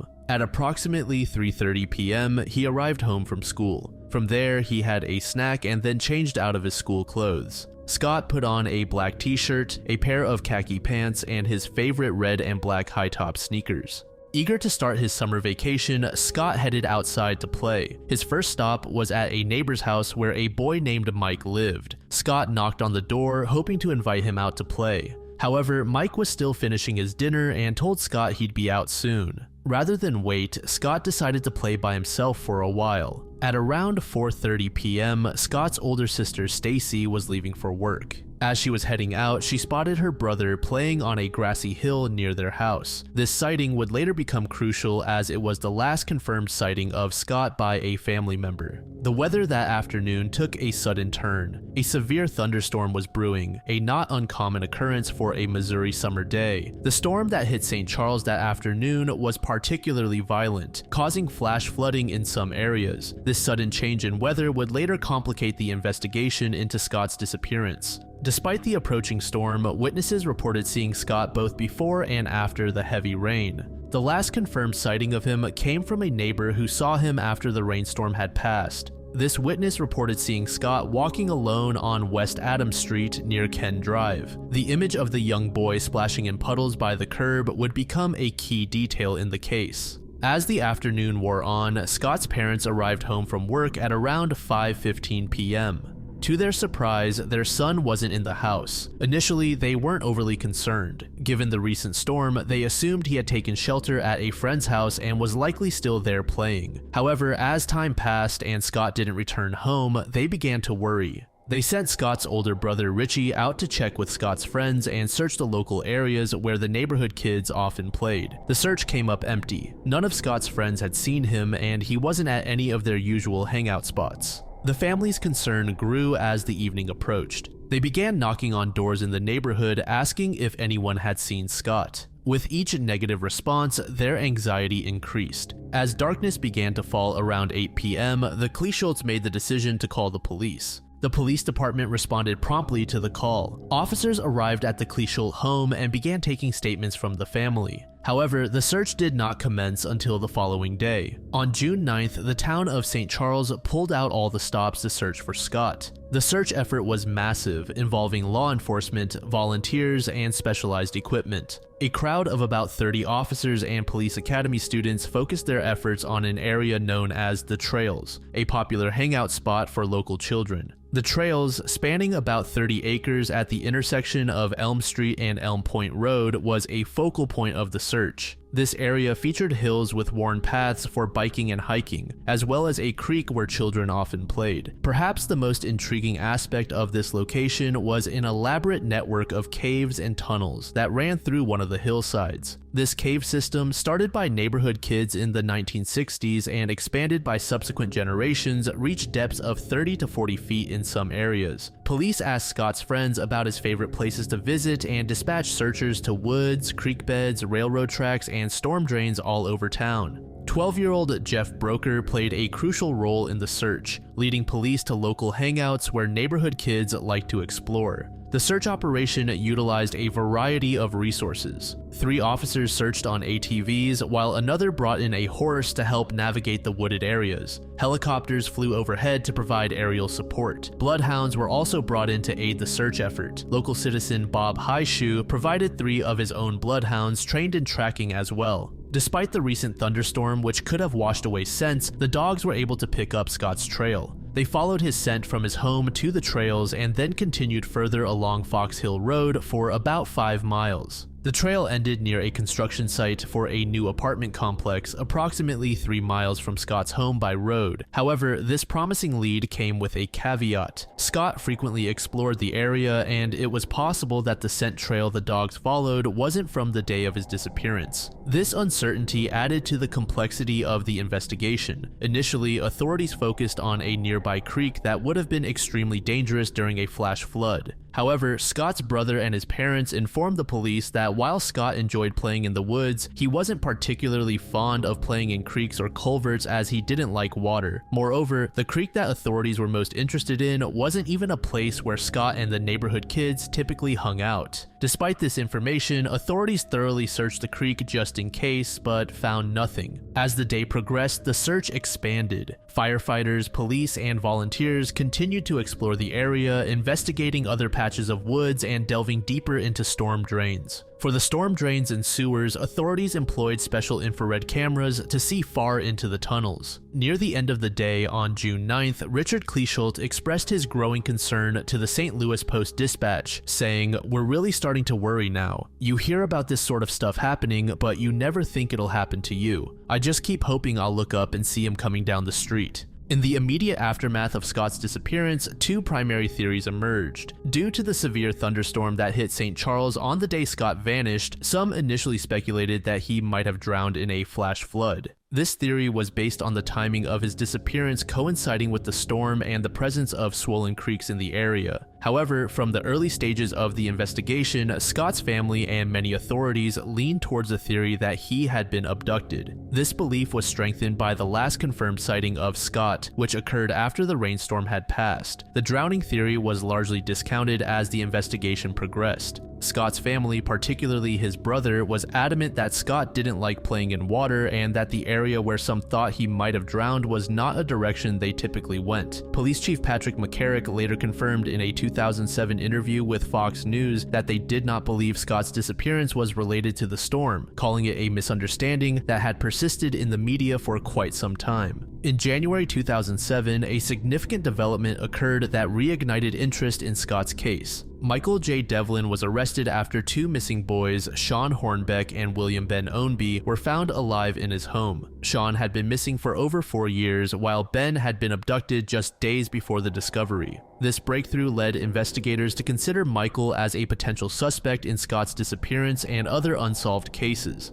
A multi-jurisdictional task force was quickly formed, consisting of about 40 law enforcement officers from various agencies including the FBI, Missouri Highway Patrol, and several local police and sheriff's departments. The task force investigated possible links between Michael and several cold cases around eastern Missouri, including Scott's disappearance. The fact that Michael's home was located a mere 19 miles south of St. Charles caught the attention of investigators. Police Chief McCarrick stated that due to the similarities in circumstances, he always believed Scott's disappearance could be related to Sean Hornbeck case. Despite thorough investigation, the task force was disbanded in October 2007 as it could not find any evidence that implicated Michael Devlin in any other children's disappearances, including Scott's. Late in 2025, it was confirmed that once Devlin was convicted, a polygraph was administered regarding Scott's case. He passed the test, stating he had nothing to do with his disappearance. However, it's important to note that polygraph results are not always reliable. In 2013, a new lead emerged when Chuck Michelli, a former police officer turned informant, claimed to have information about Scott's disappearance.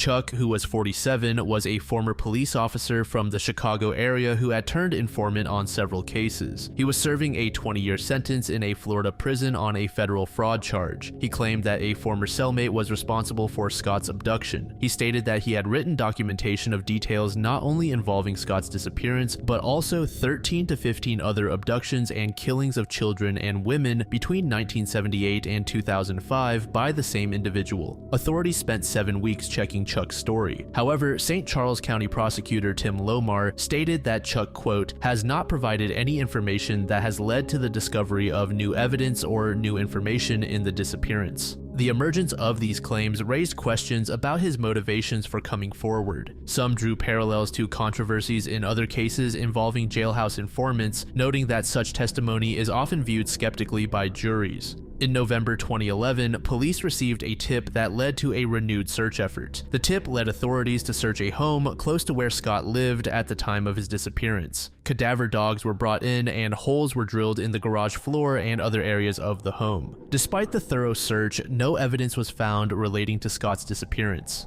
An interesting development occurred in 2016. An anonymous Reddit post sparked speculation about a possible connection to Scott's case. A user commented on a thread titled, "To those who have accidentally killed someone, what went wrong?" The comment described an incident where a group of children accidentally caused the death of another child they described as weird or creepy in the 1980s. Some users noted similarities between the details in the post and Scott's case, including the time frame, location, and the description of the victim. Other users dug through the poster's profile and found mentions of a TV show that only aired in the St. Charles area. They also determined that the poster's age would have made them 11 years old at the time of the incident. The account that posted the confession was deleted shortly after making the post. The local police department was alerted to the post but maintained their belief that Scott was abducted.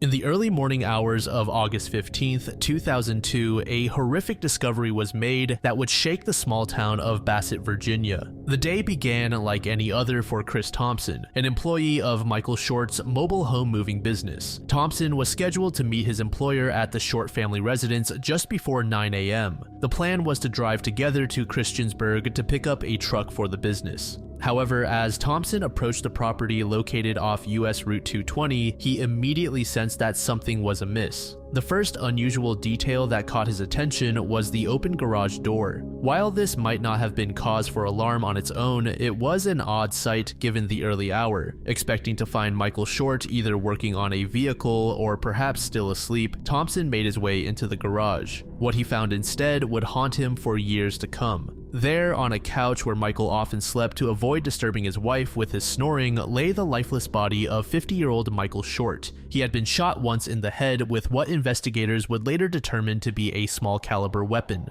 The precision of the shot and the lack of defensive wounds suggested that Michael had been killed while he slept, unaware of the danger that had entered his home. Shocked and disoriented by the scene, Thompson made the decision to search for other members of the Short family. With growing dread, he entered the main house. Inside, the scene that greeted him was equally horrific. In the master bedroom, he found the body of 36-year-old Mary Short. Like her husband, Mary had been shot once in the head while lying in bed. As Thompson moved through the house, a realization began to dawn on him. There was no sign of the Short's 9-year-old daughter, Jennifer. Her absence from the crime scene would soon transform this double homicide into a complex investigation involving multiple jurisdictions and law enforcement agencies. Upon discovering the bodies, Thompson contacted the Henry County Sheriff's Office. One of the most significant pieces of evidence found at the scene were two .22 caliber shell casings. Investigators discovered one casing near Michael's body in the garage and another next to Mary in the bedroom. This discovery not only confirmed the use of a small caliber weapon, but also supported the theory that both victims had been killed by the same perpetrator using the same firearm. The choice of a .22 caliber weapon was noteworthy as it's a relatively quiet firearm. This detail suggested that the killer may have been trying to minimize noise, possibly to avoid alerting neighbors or other family members. Perhaps one of the most chilling pieces of evidence was the discovery that the phone lines to the house had been cut. This deliberate act pointed to an unsettling level of premeditation. The killer had clearly planned their attack in advance, taking steps to prevent the victims from calling for help.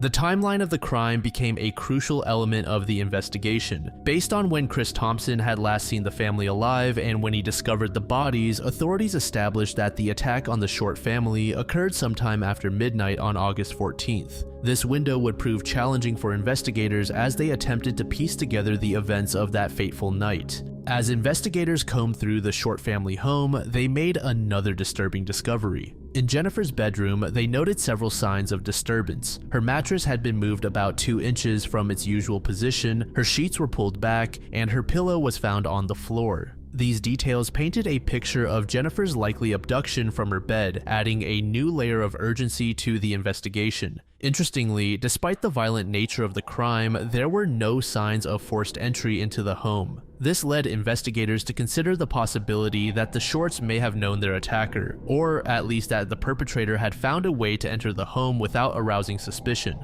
Another puzzling aspect of the crime scene was the apparent lack of robbery as a motive. Investigators found approximately $600 in cash left untouched on the kitchen counter, along with blank checks belonging to the Shorts. The presence of these valuables ruled out theft as the primary motivation for the murders. As the investigation progressed, law enforcement expanded their search beyond the immediate crime scene. They scoured the surrounding farmland, groves, and woods, employing a wide array of resources including helicopters, search dogs, and four-wheel drive vehicles. However, their efforts to locate Jennifer or uncover additional evidence were hampered by intermittent rain in the days following the discovery of the bodies. The sheriff's office kept the Shorts' home closed off to their loved ones for more than 2 weeks, carefully scanning every inch of the property for potential clues. They collected an extensive amount of DNA evidence from the home, though officials have never specified the exact nature or quantity of this evidence. In official affidavits, it was revealed that approximately 66 items were removed from the home as evidence. Among the items collected were a 12-gauge Winchester shotgun and a box of 12-gauge shotgun shells. While these weren't believed to be the murder weapon, they were taken for thorough examination. A .22 caliber rifle and a partial box of .22 caliber ammunition were also collected, given their potential connection to the shell casings found at the scene. Investigators also seized a computer disk and unidentified documents contained in a briefcase. These items could potentially hold valuable information about the Short family's personal and business affairs, which might shed light on possible motives or suspects. One intriguing piece of evidence was a reported note found on the kitchen table. The contents of this note have remained a mystery, with authorities never publicly disclosing what, if anything, was written on it. In the days following the discovery of the crime, law enforcement conducted extensive interviews with family members, friends, and associates of the family. Chris Thompson, who had been with the Shorts the night before their murder, was questioned extensively. He reportedly told police that when he had left late on the evening of August 14th, the entire family was still alive and well, and Jennifer had already gone to bed. Thompson was presumably cleared as a suspect, with officers stating that he was open and cooperative throughout the investigation. Given that the Shorts had recently put their home on the market, investigators also pulled real estate records to see who had recently toured the family's home.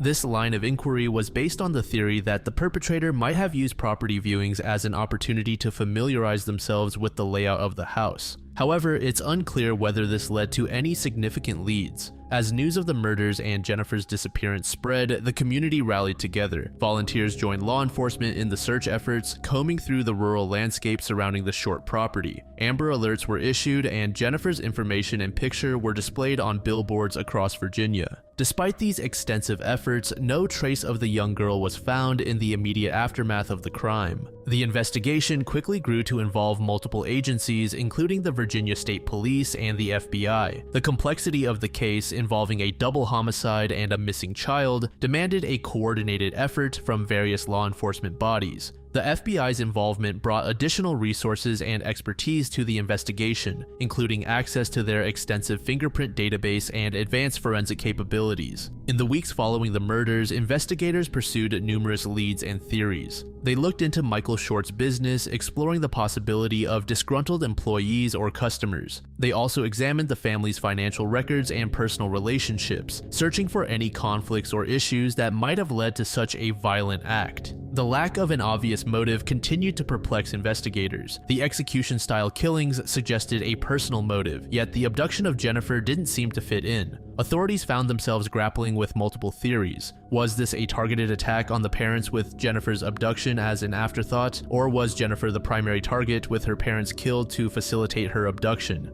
As the investigation continued, authorities employed various techniques to generate leads. They released a composite sketch of a man seen near the Short home on the morning of the murders, described as having a weathered complexion and driving a white single-cab flatbed truck. However, this lead, like many others, did not result in a breakthrough in the case. The investigation took an unusual turn when Michael Short's remains were exhumed on September 4th, 2002, for what authorities described as forensic purposes. While this fueled speculation about potential paternity issues related to Jennifer, police denied these claims, stating that the exhumation was to obtain hair samples that had not been taken during the initial autopsy. As days turned into weeks with no sign of Jennifer, the focus of the investigation began to shift. The hope that she might be found alive began to fade, replaced by a grim determination to uncover the truth about what had happened to the victims. Fast forward to September 25th, 2002, approximately 6 weeks after Jennifer's disappearance, a grim discovery was made in Rockingham County, North Carolina, about 35 miles south of the Short family home in Virginia.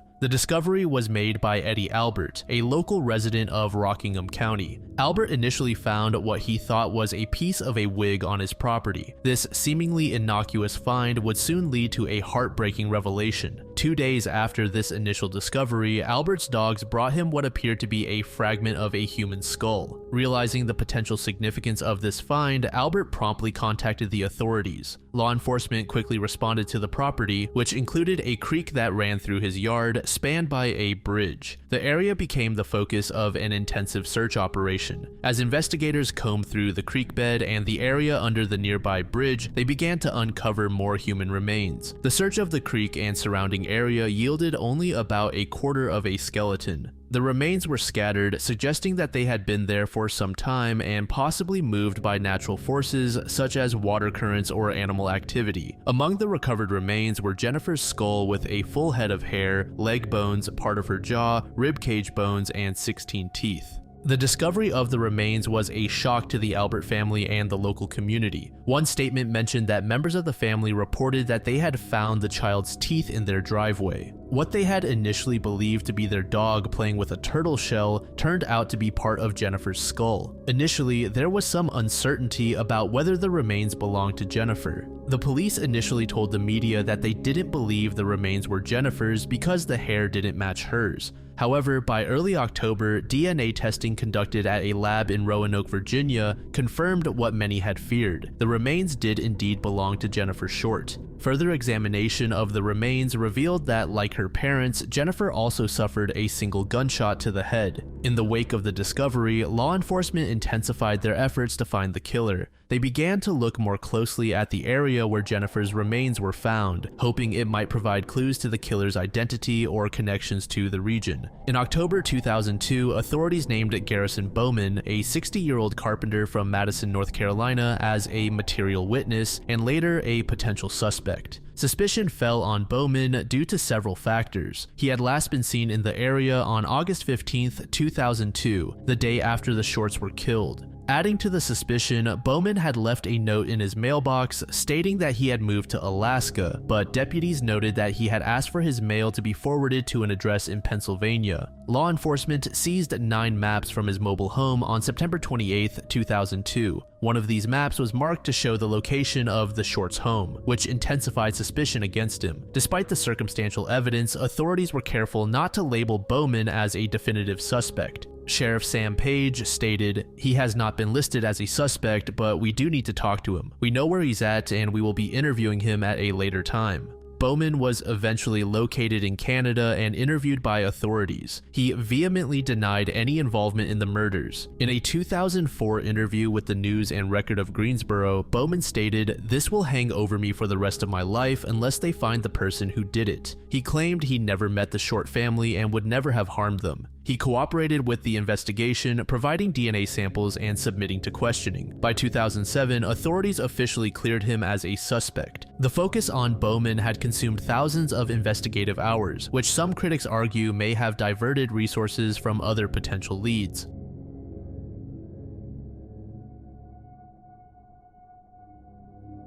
Hyun Jong-sung, who is often referred to as Cindy, was born in Seoul, South Korea on February 25, 1980. Growing up, she developed a fascination with American culture from a young age. Her mother later shared that Cindy said she loved the United States and would like to travel the world. This early interest in American life would shape the course of Cindy's future in profound ways. As a child in Seoul, Cindy was known for her infectious energy and enthusiasm. This vibrant personality would become a defining characteristic throughout her life, endearing her to friends and family alike. Cindy's brother Ki-hoon played a significant role in her early life. The siblings grew up together in Seoul, sharing the typical experiences of Korean youth in the 1980s and early 1990s. Their close relationship would later prove crucial during the difficult times that lay ahead. As Cindy entered her teenage years, her desire to experience American culture firsthand grew stronger. The opportunity to turn this dream into reality came in 1995 when Cindy was 16 years old. With the support of her family, she made the bold decision to move to the US to live with relatives and continue her education.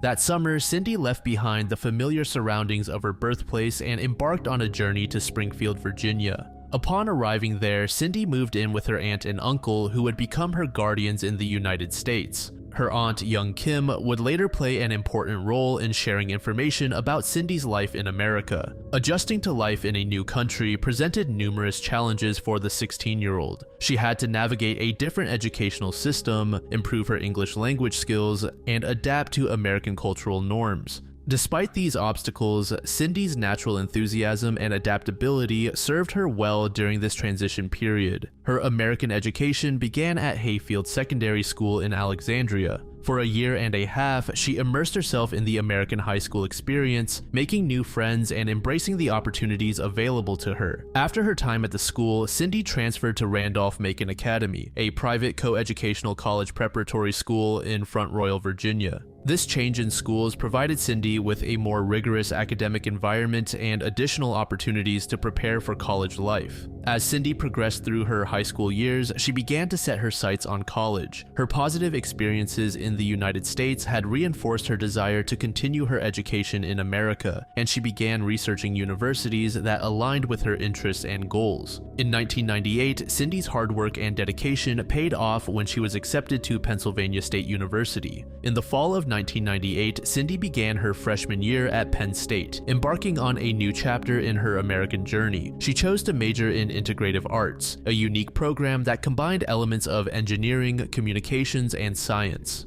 Academically, Cindy continued to excel at Penn State. She maintained solid grades throughout her college career, impressing her professors and peers alike. By the fall of 2001, Cindy had entered her senior year in college. She was on track to graduate in the spring of 2002, with plans to pursue a career in graphic design. Her future seemed bright, filled with the promise of success in her chosen field. Fast forward to Halloween night in 2001, Cindy decided to take a break from her studies and celebrate the holiday with friends. This decision would lead to a night of festivities that tragically became her last known appearance. Cindy, along with her friends Stacy Paik and Lisa Kim, planned to attend a costume party at Players Nightclub, a popular venue located on College Avenue in State College, Pennsylvania. The club, which has gone through several name changes over the years, was a staple of Penn State's nightlife scene. For her costume, Cindy chose to dress as a Playboy bunny, which consisted of a white tennis skirt, a pink t-shirt with a bunny logo, brown knee-high boots, and bunny ears. On the outside, she wore a red hooded parka. However, her friends were quick to point out that Cindy's interpretation of the costume was more cute than revealing. Throughout the night, Cindy was observed speaking with several young men. Among these interactions, she seemed to particularly hit it off with a pair of twins. These conversations were later noted by investigators, who would attempt to locate and interview these individuals as potential witnesses. The Halloween party at the club continued until 2 a.m. on November 1st when the club closed as per local regulations. At this point, Cindy and her friends left the venue, but their night was far from over. They made their way to a friend's apartment located in the Park Hill complex, approximately half a mile northeast of the club. At the apartment, the group engaged in more low-key activities. They spent about an hour playing video games and socializing. As the early morning hours progressed, the friends began to consider heading home. At around 3:30 a.m., Stacy offered to drive Cindy back to her apartment. Cindy lived at 349 Clinton Avenue, several miles west of where they had been spending the last hour. The drive from the Park Hill complex to Cindy's apartment likely took about 15 to 20 minutes given the distance and the time of night. At approximately 4 a.m. on November 1st, Stacy's car pulled up outside Cindy's apartment building. Detective Brian Sprinkle, who would later work on the case, told the Pittsburgh Post-Gazette that Stacy, quote, watched her go up to the apartment but not in the door before driving off. This detail would become a point of focus in the subsequent investigation. It left a small window of uncertainty about whether Cindy actually made it inside her apartment that night. As Stacy drove away, she had no reason to suspect that anything was amiss. From her perspective, she had just seen her friend safely home after a fun Halloween night out. Little did she know that this would be the last time anyone would see Cindy. In the hours and days that followed, the events of this Halloween night would be scrutinized and analyzed by investigators, friends, and family, all trying to understand what happened to Cindy after she was dropped off at her apartment. The investigation into the disappearance began on November 4th, when her friend Stacy reported her missing to the Ferguson Township Police Department. This report came after Cindy had failed to show up for classes and work on Thursday and Friday, which was highly unusual for her. Upon receiving the missing person report, the police department immediately launched an investigation. However, the initial response faced some challenges. As it was a weekend, the case was initially handled by patrol officers, with Detective Sprinkle only starting the full investigation on Monday. This delay of a few days would later be criticized as potentially crucial time lost in the early stages of the investigation. When police first entered Cindy's apartment, they found a scene that raised more questions than answers. The apartment was locked and there were no signs of forced entry or struggle, which initially suggested that Cindy had left voluntarily. However, the items found in the apartment painted a puzzling picture. Inside, investigators discovered Cindy's backpack, which contained her cell phone. This was a significant find, as Cindy's friends noted that she never went anywhere without it. The presence of the phone in her apartment suggested that if Cindy had left, it was likely not planned or for an extended period. On the bathroom counter, police found the fake eyelashes Cindy had been wearing as part of her Halloween costume. This detail indicated that Cindy had indeed returned to her apartment after the party and had begun to remove her costume. However, curiously, the rest of her costume, including the distinctive brown knee-high boots she had been wearing, was nowhere to be found in the apartment. Another puzzling detail was the absence of Cindy's purse, which contained her driver's license and various cards. The missing purse suggested that Cindy might have left her apartment again after initially returning home, perhaps to run an errand. As the investigation progressed, detectives uncovered several items in Cindy's apartment that suggested she had not planned to disappear. They found 2 tickets for an upcoming Britney Spears concert, a receipt for a new computer that was due to be delivered on November 6th, and a printed letter and resume for a graphic design internship she was hoping to secure for the following year. These future plans indicated that Cindy had every intention of continuing her life as normal, making her sudden disappearance all the more baffling. Detective Sprinkle and his team began to meticulously analyze Cindy's recent activities and communications. They checked her phone records but found no calls made or received after she arrived back at her apartment around 4 a.m. on November 1st. Similarly, an examination of her credit card and bank statements revealed no activity after that time. Investigators also delved into Cindy's email accounts, including both her Penn State email and personal AOL account. However, this failed to uncover any suspicious correspondence or hints about her whereabouts. As part of their initial investigation, police conducted extensive interviews with Cindy's friends, particularly those who had been with her on the night of October 31st. Stacy and Lisa, who had attended the Halloween party with Cindy, were questioned multiple times. They provided detailed accounts of the evening, including their time at the club and the subsequent visit to a friend's apartment at the Park Hill complex. The police also interviewed Cindy's roommate, who had returned from a family trip on the afternoon of November 1st. Her statement that she found the apartment locked and empty when she returned helped investigators narrow down the time frame of Cindy's disappearance. As the investigation into the disappearance progressed, several theories and leads emerged, each offering potential explanations for the vanishing. In the early stages, authorities considered several possibilities. The theory of voluntary departure was quickly dismissed due to the lack of evidence supporting it. Cindy had left behind her cell phone, which friends noted she never went anywhere without. Additionally, she had future plans indicating she had no intention of leaving. Investigators also considered but deemed it unlikely given Cindy's recent activities and demeanor. Her friends reported that she was in good spirits on the night of her disappearance, and there were no indications of ideation. As time passed without any sign of Cindy, abduction became the primary theory. The circumstances of her disappearance, including the missing items from her apartment and the lack of any communication, pointed towards the possibility of foul play. One of the earliest theories developed by investigators was that Cindy might have left her apartment voluntarily after returning home, possibly to visit a nearby 24-hour market. This theory was based on several factors. Cindy's purse, containing her keys, driver's license, and credit cards, was not found in her apartment. This suggested she might have taken these items with her if she had left voluntarily. Cindy's friends mentioned that it wasn't unusual for her to make late-night trips to stores for snacks or household items. Additionally, the bunny costume Cindy had been wearing was not found in her apartment, leading investigators to speculate she might have still been wearing it when she left. To pursue this lead, investigators attempted to review surveillance footage from nearby 24-hour establishments, including a giant food store and a Walmart. However, they encountered a significant setback when they discovered that the surveillance tapes had already been recorded over by the time they sought to review them.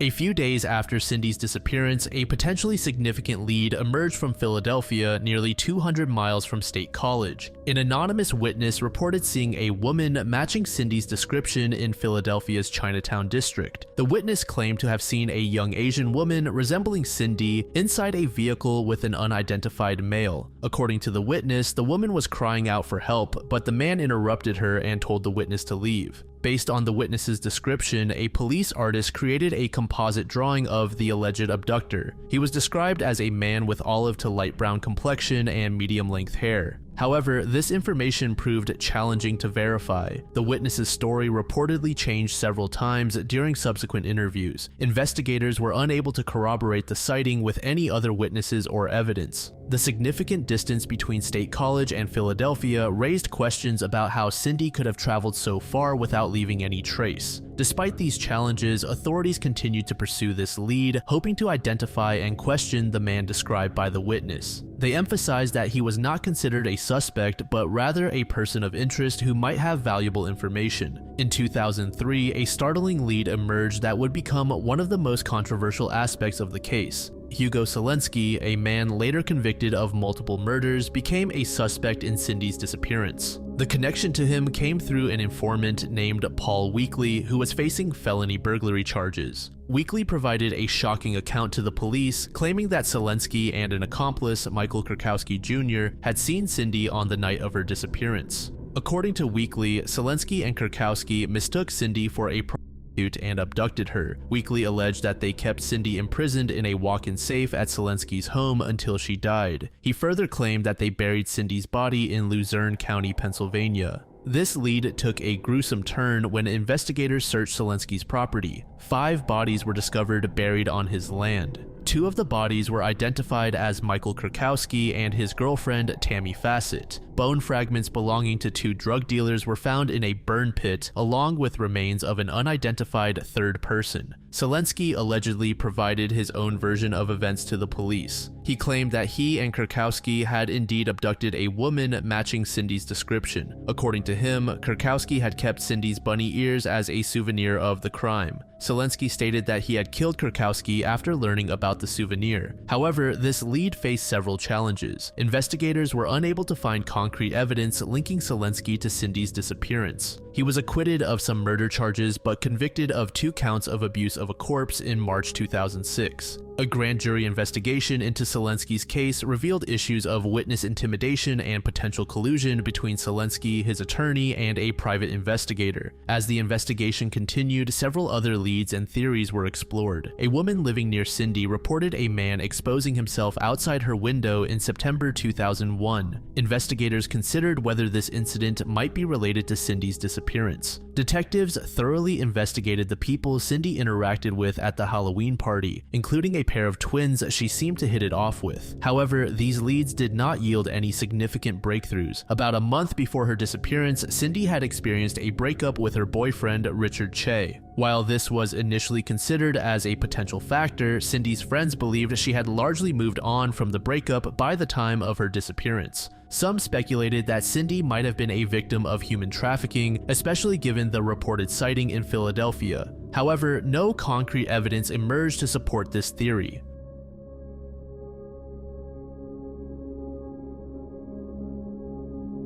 Stephen Clark's story begins in Colchester, Essex, where he was born on August 30th, 1969, to parents Charles and Doris Clark. The Clarks, who had met while serving on the police force, would soon face challenges that would shape their son's life dramatically. When Stephen was around 2 years old, the family was living near Edinburgh, Scotland. It was during this time that a life-altering incident occurred. One day, Doris left the house to go shopping, unaware that young Stephen had somehow managed to follow her out. In a heart-stopping moment, she heard a commotion and discovered that Stephen had wandered into the road in the town of Kirkliston, where he was hit by a truck. The accident was severe, leaving the boy with significant injuries. He spent a month in a coma, and the aftermath of the incident left him with permanent disabilities. His left arm was severely damaged, and he suffered injuries to his leg that resulted in a pronounced limp. His ability to walk was described as severely impaired, a condition that would make him easily recognizable and, unfortunately, more vulnerable. In the early 1980s, when Stephen was still a young boy, his family made the decision to move to South Africa, where Stephen stayed for about 10 years. In the early 1990s, when Stephen was around 20 years old, the Clarks made the decision to return to the United Kingdom. They initially settled in Guildford, Surrey, but their stay there was relatively brief.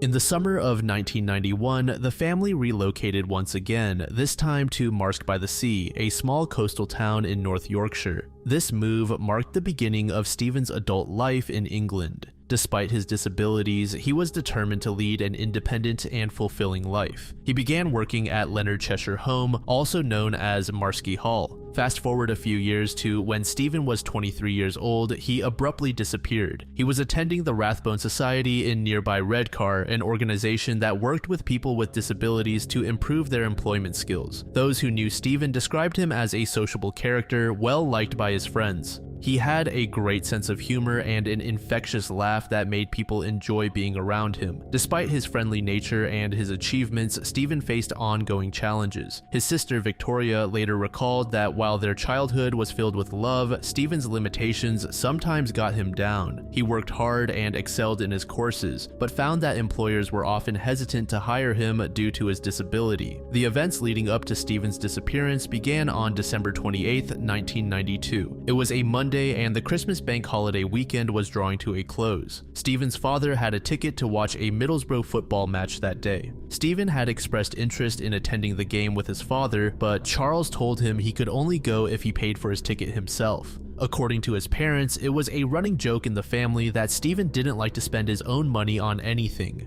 In the end, Stephen decided not to attend the match. Instead, Stephen went on a family walk with his parents along the beach at Saltburn-by-the-Sea. During this outing, Stephen was wearing a maroon crew neck jumper, a navy blue parka with a fur hood, blue denim jeans, and gray trainers. As the walk was coming to an end at approximately 3 p.m., they approached the promenade near Saltburn Pier. It was here that Stephen said he needed to use the restroom. He headed towards the men's side located near the pier, while his mother went to use the women's side. According to the missing persons report filed at the time, Doris exited the women's restroom and waited for Stephen, but he never appeared. At this point, accounts of what happened next become somewhat unclear and have been subject to scrutiny over the years. According to initial reports, Doris assumed that Stephen had finished before her and had started to make his way home. She reportedly continued on her way, expecting to find Stephen at their house. However, when Doris arrived home, Stephen was nowhere to be found. As time passed and Stephen failed to return, concern grew.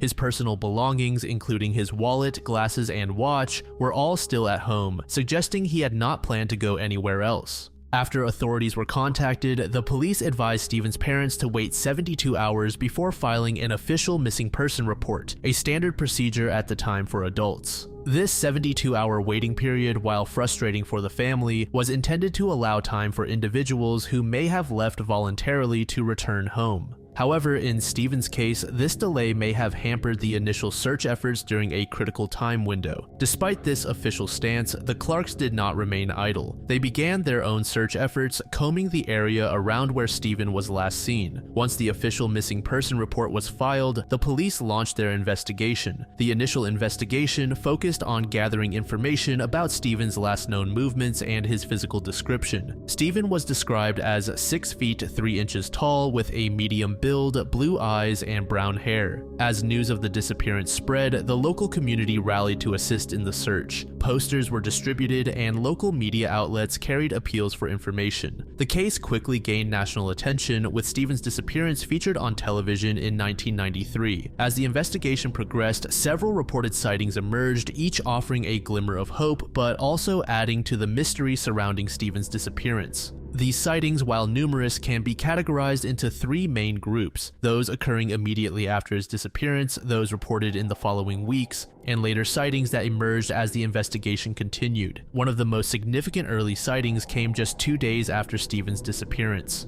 On December 30th, 1992, a man named Stan Kamish reported seeing Stephen in Redcar Town Center, approximately 6 miles from Saltburn and 4.5 miles from Marsk. Stan, who knew Stephen and his father Charles from their local pub, initially reported a clear and definitive sighting. He stated that he had not only seen Stephen, but had also spoken to him. This account seemed particularly credible because Stan recounted the story immediately to a woman he met shortly after the alleged encounter. According to this woman, Stan had briefly left her company on the high street and returned asking if she had seen who he was talking to. When she said she hadn't, he described Stephen, whom she also knew from the pub. At the time, they didn't think much of it, only realizing its significance when Stephen was officially reported missing. However, the credibility of this sighting would later be called into question. In 1999, Stan reportedly changed his account, stating that he had only seen the man from afar and recognized his distinctive walk, but hadn't actually seen his face. This change in testimony added a layer of uncertainty to what had been considered one of the most reliable post-disappearance sightings. Another significant reported sighting came on January 14th, 1993, over 2 weeks after the disappearance. A woman living on Balmoral Gardens in Saltburn who knew Stephen reported seeing him at around 5 p.m. from her living room window. This sighting was particularly intriguing because the woman claimed to see Stephen walking with an older man, aged 50 to 60 years old. She described the man as being of medium build, bald with gray hair around the sides, and wearing glasses. She stated that Stephen and the older man were walking towards Glenside Terrace. Importantly, she noted that Stephen and the man were not talking, and it appeared as though Stephen was walking to keep up with him. The credibility of this sighting was bolstered by the woman's claim that she knew Stephen because her relative worked at a bowling club where both Stephen and a family member were members. She was also aware that Stephen was missing, having seen reports in the media. However, when the new investigation team later looked into this reported sighting, they noted some potential issues. The property where the reporting person was living at the time was in a row of terraced houses on Glenside in Saltburn. Investigators found that there was a significant distance between the living room window and the other side of the road. Moreover, it would have been dark at the time of the potential sighting, potentially affecting visibility.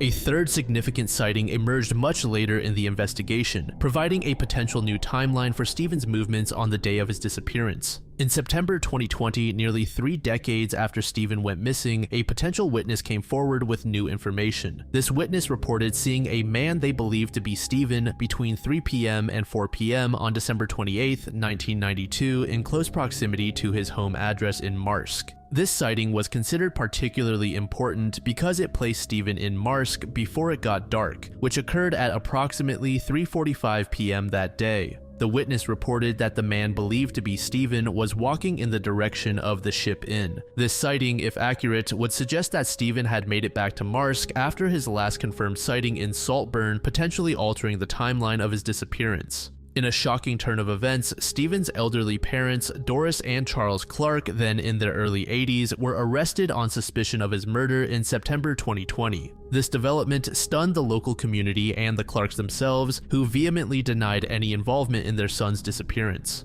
The couple's home and garden in Marsk were searched by police as part of the investigation. After approximately 17 weeks, on February 15, 2021, Cleveland police announced that the Clarks had been released from the investigation without charge. The couple described the 5-month period between their arrest and release as mental torture, with Charles noting that the police had carried out a full search of their home, including digging up the garden and moving their shed.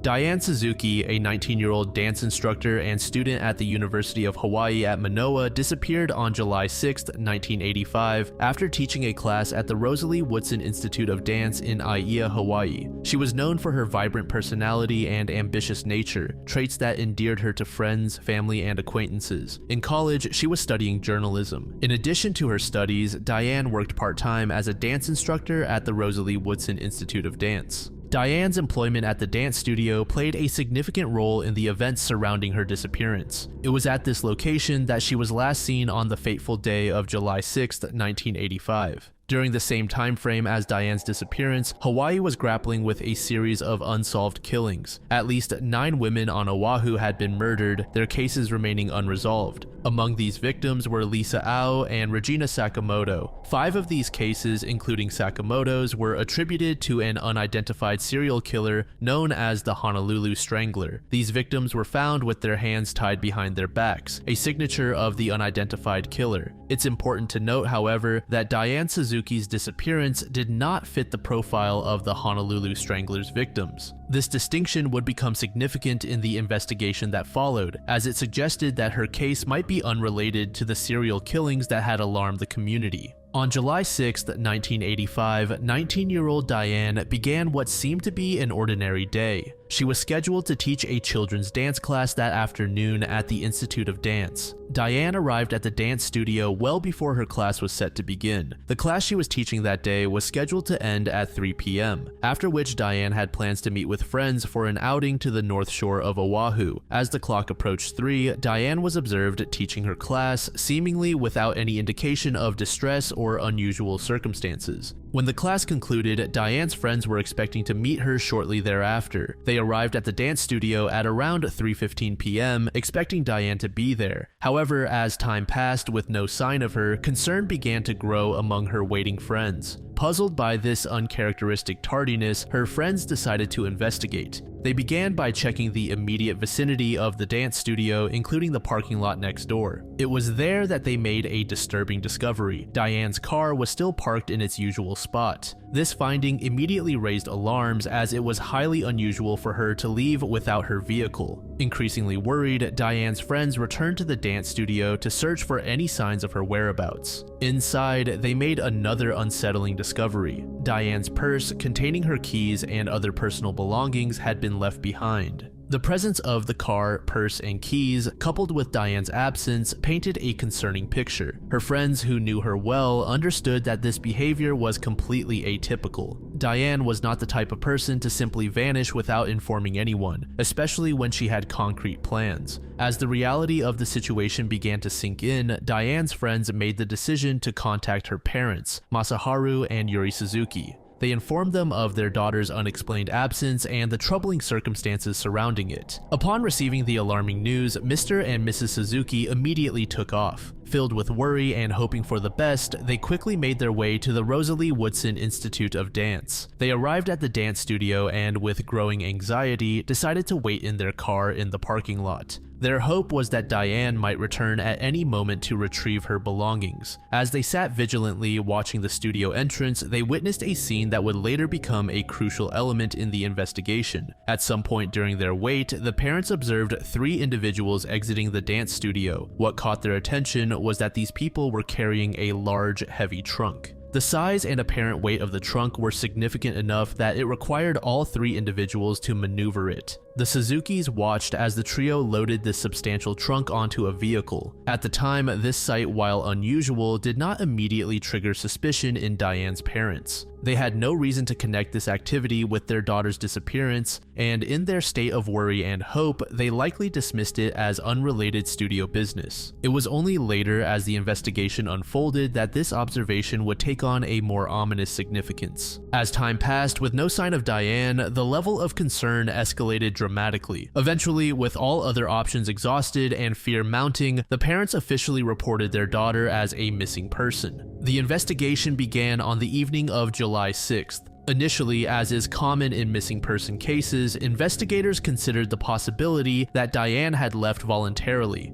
However, the circumstances surrounding her disappearance quickly raised red flags for the detectives assigned to the case. One of the first steps taken by investigators was to secure the dance studio as a potential crime scene. Crime scene technicians combed through the studio, paying particular attention to the areas where Diane was last seen. They collected potential evidence, including fingerprints and any items that seemed out of place or potentially relevant to Diane's disappearance. Detectives began by interviewing Diane's friends who had been waiting for her on the day she vanished. These interviews provided crucial information about Diane's last known movements and her state of mind before her disappearance. The friends recounted their growing concern when Diane failed to show up for their planned outing and described their actions in searching for her at the dance studio. The investigators then turned their attention to Diane's family, conducting in-depth interviews with her parents. During these interviews, the Suzukis provided important background information about their daughter, including her daily routines, relationships, and any recent changes in behavior they might have noticed. It was during these conversations that investigators learned about the curious incident the family had witnessed while waiting for Diane, the sight of 3 individuals carrying a large trunk out of the studio. This information about the trunk immediately piqued the interest of the detectives. They began to focus on identifying these individuals and determining the contents and destination of the trunk. This lead would eventually point them towards Dewey Hamasaki, a photographer who worked at the dance studio. As the investigation progressed, detectives cast a wide net, interviewing Diane's colleagues at the dance studio, her classmates, and her boyfriend Lester Ganton. One of the most significant developments in the early stages of the investigation came when detectives interviewed the photographer I mentioned. Hamasaki, who had been identified as one of the individuals seen carrying the trunk, quickly became a person of interest in the case. During his initial interview, investigators noted several concerning factors. Hamasaki was known to have expressed romantic interest in Diane, despite her not reciprocating these feelings. He had been present at the dance studio on the day of Diane's disappearance, and he had visible scratches on his body, which he attributed to an encounter with his father's pet rooster. These factors, combined with his involvement in moving the mysterious trunk, led investigators to focus more intensely on him. They requested that he take a polygraph test, which he agreed to do, and the results showed that he failed the test completely. Despite the failed polygraph and the suspicious circumstances surrounding Hamasaki, investigators faced a significant challenge: the lack of physical evidence. Without a body or clear signs of foul play, they couldn't definitively prove that a crime had occurred, let alone that Hamasaki was responsible. This lack of concrete evidence would continue to hamper the investigation in the years to come. As the investigation continued, detectives became increasingly convinced that Diane was a victim of foul play. The focus on Dewey Hamasaki intensified. Investigators thoroughly examined his background, interviewed his family and associates, and scrutinized his movements around the time of Diane's disappearance. They were particularly interested in the pig farm owned by Hamasaki's family, considering it a potential location where evidence might be hidden. However, despite their suspicions, investigators were unable to gather enough evidence to charge Hamasaki or anyone else with a crime related to Diane's disappearance. The case began to cool, transitioning from an active investigation to a cold case. In the early 1990s, approximately 5 to 6 years after the disappearance, a breakthrough came with the introduction of luminol to the Honolulu Police Department's investigative toolkit. Luminol is a chemical compound that, when sprayed on surfaces, reacts with the iron in hemoglobin found in blood, causing it to emit a blue chemiluminescence. This technology allows investigators to detect trace amounts of blood that are invisible to the naked eye, even if someone has attempted to clean or remove the evidence. The use of luminol in the Diane Suzuki case marked the first time this technology was employed in a criminal investigation in Hawaii. This groundbreaking application of forensic science brought renewed hope to the cold case and led to a series of new investigative efforts. Armed with this new technology, investigators sought search warrants for 2 key locations: the Rosalie Woodson Institute of Dance, where Diane was last seen, and the pig farm belonging to the Hamasaki household. Initially, only the warrant for the dance studio was approved. When investigators applied luminol to the studio's bathroom, they made a chilling discovery. The chemical reaction revealed traces of blood that had been invisible during previous searches. This finding was significant as it suggested that the bathroom might have been the site where Diane was attacked.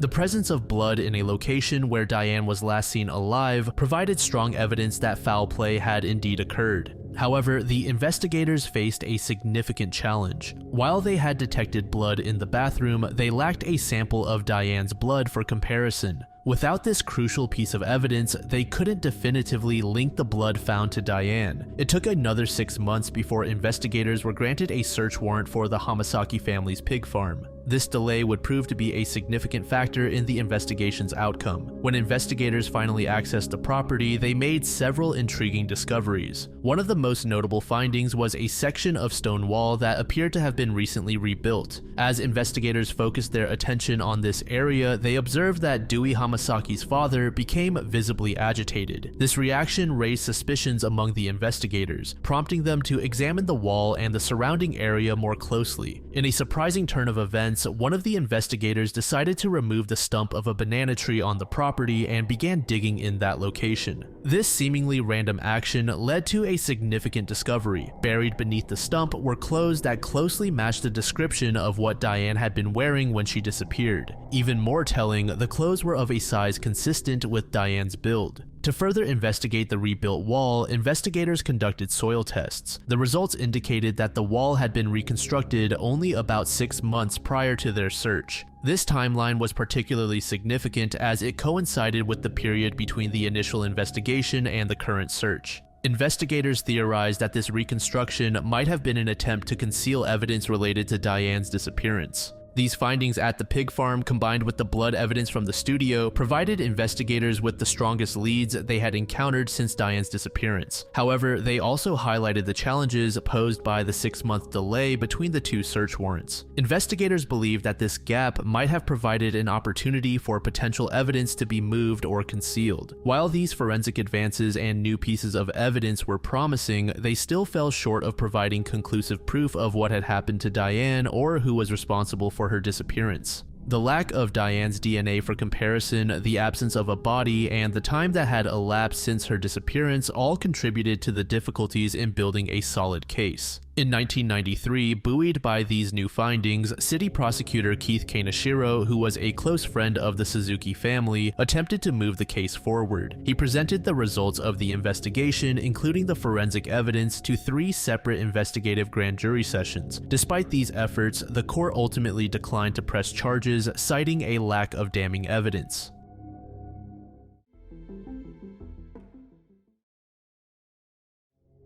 The disappearance of the Cowden family began on Labor Day weekend in 1974. Richard, 28, his wife Belinda, 22, their son David, 5, and their infant daughter Melissa, just 5 months old, set out for what was supposed to be a relaxing camping trip in the Siskiyou Mountains near Copper, Oregon. Little did they know that this spontaneous getaway would lead to one of Oregon's most baffling unsolved mysteries. The family's decision to go camping was a last-minute change of plans. Initially, Richard had intended to spend the long weekend working on their home's driveway, planning to haul gravel for the project. However, fate intervened when the truck he planned to use for this task unexpectedly broke down. This led the family to opt for a camping trip instead. On Friday, August 30th, 1974, the family packed up their 1956 Ford pickup truck and headed to the Rogue River National Forest campground, just outside the town limits of Copper, Oregon. This area was not unfamiliar to them. In fact, it held a special significance as Belinda's mother, Ruth Grayson, lived nearby, less than a mile from the campground. The family had planned to visit her for dinner on their way back home after the camping trip. The campsite chosen was situated near Carberry Creek. Richard, a former sergeant in the United States Air Force, had transitioned to civilian life and was working as a log truck driver. Belinda, a full-time stay-at-home mom, was devoted to caring for their young children. The family brought along their basset hound named Droopy to complete their outdoor getaway. The first day and a half of their camping trip seemed to pass without incident. However, it was the events of Sunday, September 1st, 1974, that would become the focus of intense scrutiny and speculation for years to come. On that Sunday morning at approximately 9 a.m., Richard and his 5-year-old son David were seen at the Copper General Store. This small local establishment served as a hub for campers and residents alike. Richard and David had walked to the store with a simple purpose: to purchase a quart of milk. This mundane errand, something countless families do without a second thought, would become the last confirmed sighting of any member of the Cowden family. Witnesses at the store later reported that Richard and David appeared normal and in good spirits. There was nothing to suggest that anything was amiss or that they were under any kind of duress.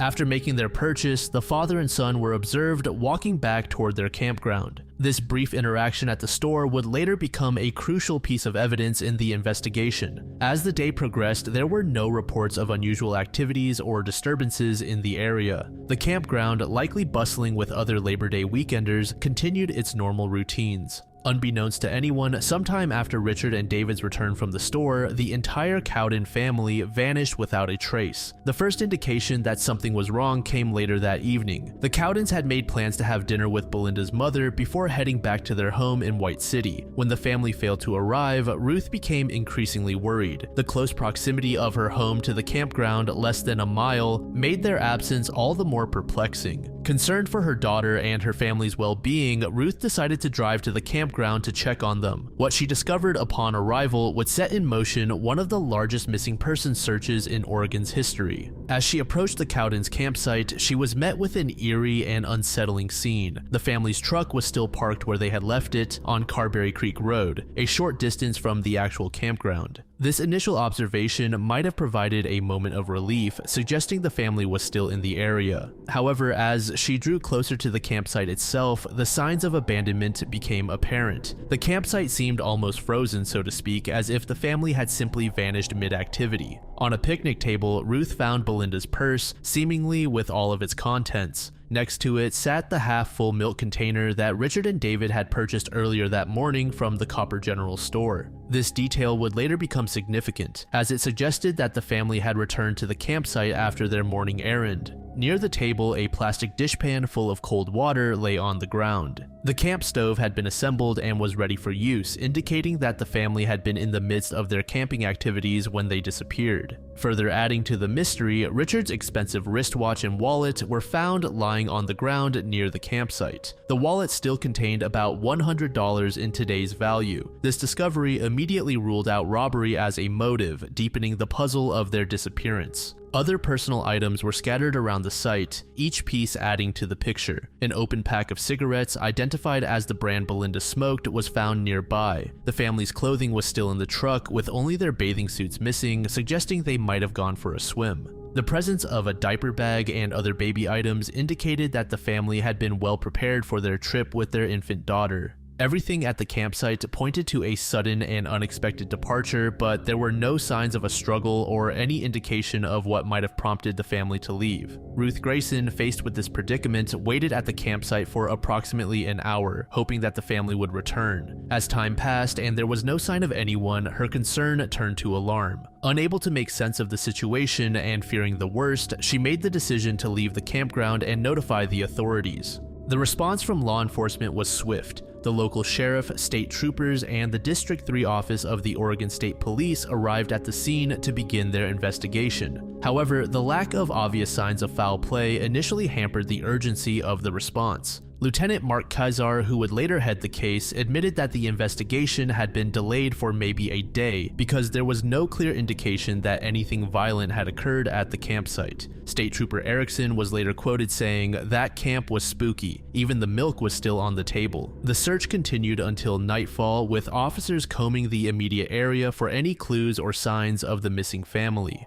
As darkness fell and visibility became too poor to continue, the initial search was suspended until the following morning. The next day, September 2nd, brought a small but significant development. The Cowdens' pet dog was found scratching at the front door of the Copper General store. The dog's appearance raised more questions than answers. How had Droopy become separated from the family? And why had the dog returned to the last place it had seen Richard and David rather than staying at the campsite? The discovery of Droopy alive and unharmed provided a glimmer of hope that the Cowdens might also be found safe. As news of the disappearance spread, it captured the attention of the local community and soon made headlines across the state. The idea of an entire family vanishing without a trace from a popular camping area was both frightening and fascinating to the public. It touched on primal fears of the dangers that might lurk in the wilderness and the vulnerability of families in isolated areas. Ground teams combed through 25 miles of roads and trails surrounding the campsite. Helicopters and planes equipped with infrared imaging technology flew over the area, hoping to detect any signs of recent disturbances in the soil or hidden remains. Creeks and other bodies of water were examined to rule out the possibility of accidental drowning. As days turned into weeks with no sign of the family, the investigation broadened. Law enforcement conducted over 150 interviews with individuals who might have information related to the case. A reward equivalent to over $12,000 today was offered for information leading to the family's whereabouts. The disappearance of the Cowdens occurred during a time when several other women had gone missing in Washington and Oregon. Initially, investigators explored possible connections between these cases and the family's disappearance. However, these other disappearances were later linked to a particular serial killer and no connection to the Cowden case was established. The lack of progress in the case frustrated many, leading to a petition signed by over 200 citizens requesting that the FBI take over the investigation. However, this request was denied on the grounds that there was, quote, no evidence that the Cowdens had been kidnapped or taken across state lines, which would have been necessary for FBI jurisdiction.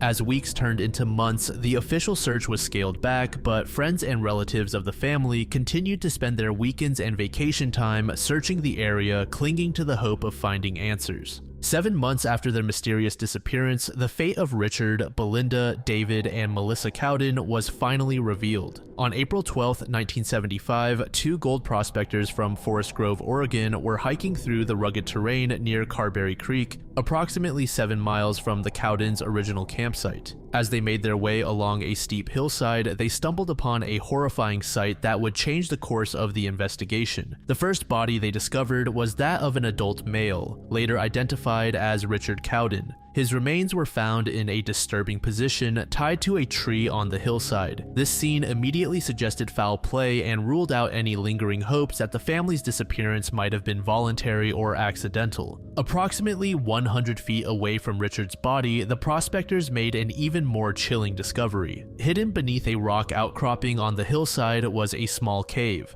Inside this chamber, they found the remains of an adult female, a young child, and an infant. These bodies would later be confirmed as those of Belinda, 5-year-old David, and 5-month-old Melissa. The cave entrance had been carefully sealed with rocks, indicating a deliberate attempt to conceal the bodies and delay their discovery. Upon the discovery, the prospectors immediately alerted the authorities. The Oregon State Police, Jackson County Sheriff's Office, and other relevant agencies quickly mobilized to secure and process the crime scene. Former Detective Richard Davis described the moment he received the call about the discovery. "Right then, I mobilized everyone I can get. I need help. I'm one man. I can't search the forest. I need help," he recalled recalled in a 2020 interview. The crime scene presented unique challenges for investigators. The remote location, coupled with the 7 months that had elapsed since the family's disappearance, meant that much of the physical evidence had been exposed to the elements. This exposure potentially destroyed or degraded crucial clues that might have helped identify the perpetrator or shed light on the sequence of events leading to the family's deaths. Despite these challenges, law enforcement meticulously combed the area for evidence. Davis later recounted that they bagged everything up down to the mineral soil. The autopsies of the family members revealed the brutal details of their deaths. Belinda and 5-year-old David had both died from .22 caliber gunshot wounds to the head. The fate of baby Melissa was even more heartbreaking. The autopsy revealed that the 5-month-old had died from severe blunt force trauma to the head. This brutal act against an infant added an even more disturbing dimension to an already horrific crime. The cause of Richard's death proved more difficult to determine. Due to the advanced state of decomposition, medical examiners were unable to conclusively establish how he died. However, the fact that his body was found tied to a tree strongly suggested that he had met a violent end, possibly after witnessing the murders of his family or in an attempt to protect them. One of the most crucial pieces of evidence recovered from the scene was a single bullet identified as belonging to a Marlin manufactured rifle. This discovery was both promising and frustrating for investigators. While it provided a potential link to the murder weapon, the absence of the firearm itself left a significant gap in the evidence. The location where the bodies were found raised additional questions. At approximately 7 miles from the family's campsite, it was far enough to suggest that the Cowdens had either been led or forcibly taken to this remote spot. The discovery of the bodies also shed new light on earlier search efforts. A volunteer who had participated in the initial search reported that he had actually been to the location where the bodies were eventually found. However, he stated that at the time of his search, the small cave had been empty. This information, if accurate, suggests the possibility that the bodies were moved or concealed sometime after the initial disappearance, adding another layer of complexity to the timeline of events.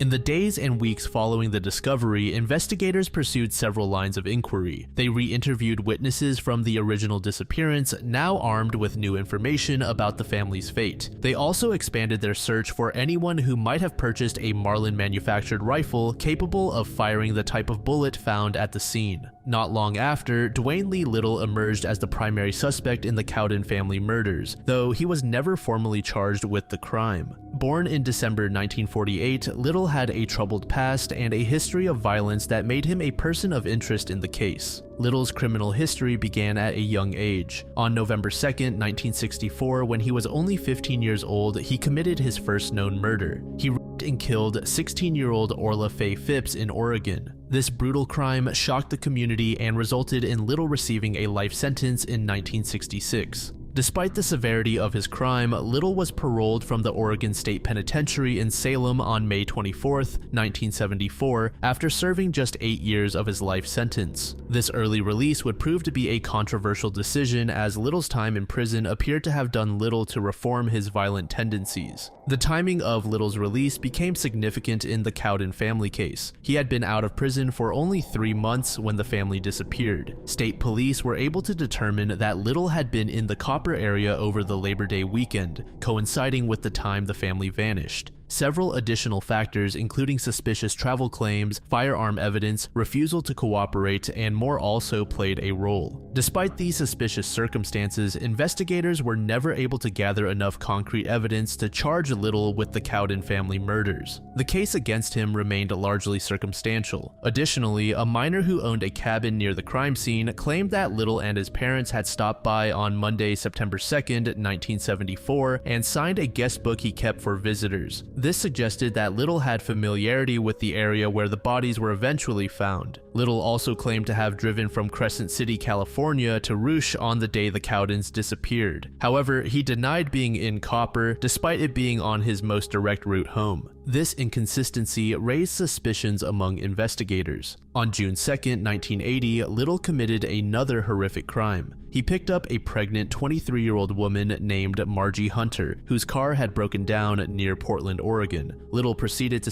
assault and brutally beat Hunter. Miraculously, both Hunter and her unborn child survived the attack. This attack led to Little's final incarceration. He was charged and convicted of attempted homicide and sentenced to 3 consecutive life sentences. Throughout his time in prison, Little was reportedly uncooperative with mental health treatment and refused to discuss any of the murders he was accused of committing. The case against Little in the Cowden murders was further complicated by conflicting testimonies. Floyd Forsberg, a former cellmate of Little's, claimed that Little had confessed to the Cowden murders. However, this claim was later recanted, leaving investigators without a solid confession.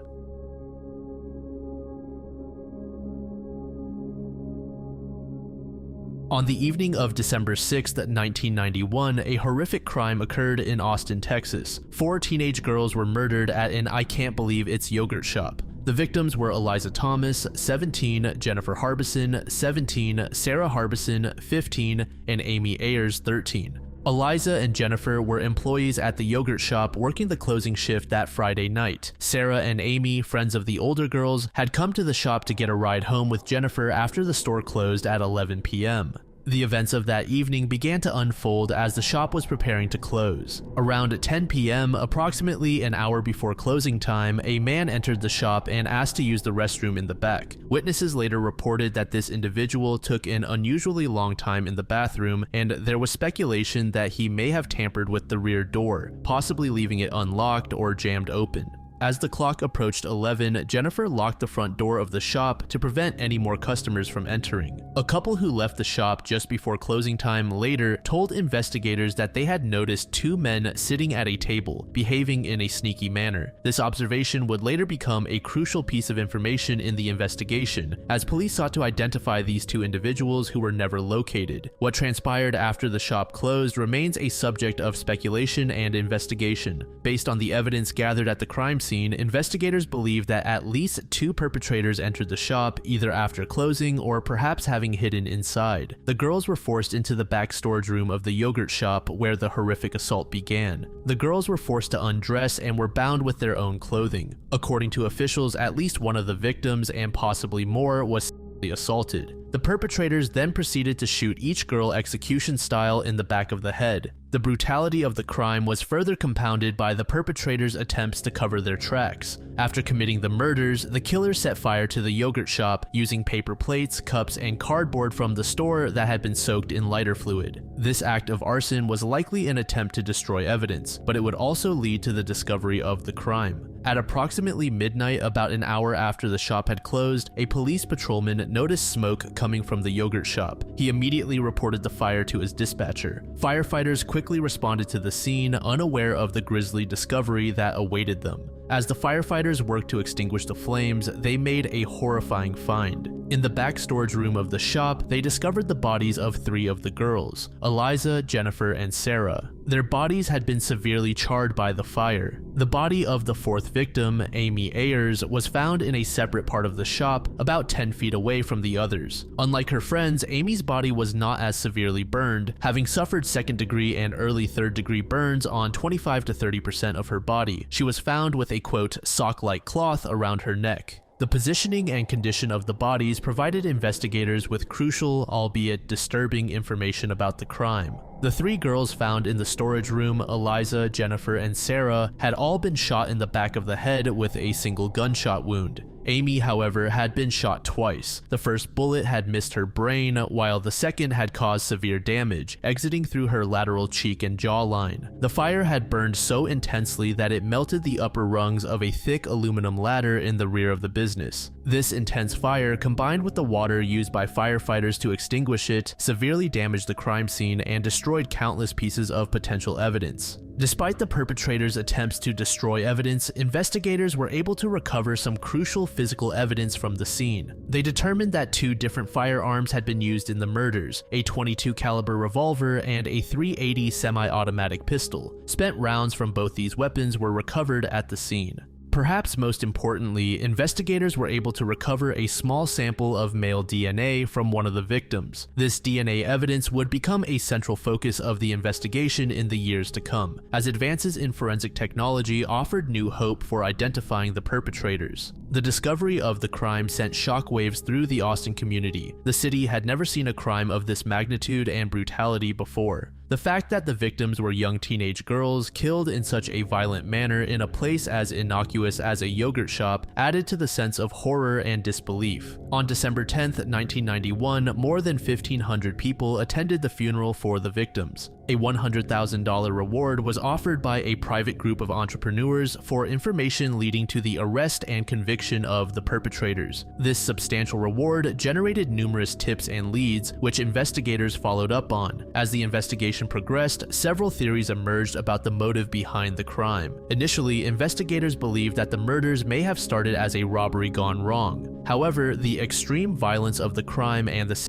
assault of at least one victim suggested that robbery may not have been the primary motive. The organized method of operation, the perpetrator's ability to control 4 victims, and the destruction of evidence by arson pointed to an adult experienced in crime rather than teenagers, according to one of the original detectives on the case. This assessment added another layer of complexity to the investigation, as it expanded the pool of potential suspects. In the weeks and months following the murders, detectives pursued countless leads and interviewed hundreds of potential witnesses and suspects. The investigation cast a wide net, with over 1,000 potential suspects being investigated over time. One of the early leads came on December 14, 1991, just days after the murders. Maurice Pierce, a 15-year-old, was arrested at North Cross Mall for carrying a .22 caliber gun and 16 bullets tucked into his pants. Former police detective Hector Polanco questioned Pierce about the murders. He allegedly told Hector that his friend Forrest Wellborn had used the gun to commit the crime. This led to the questioning of Pierce and 3 of his friends, none of whom were older than 17 at the time.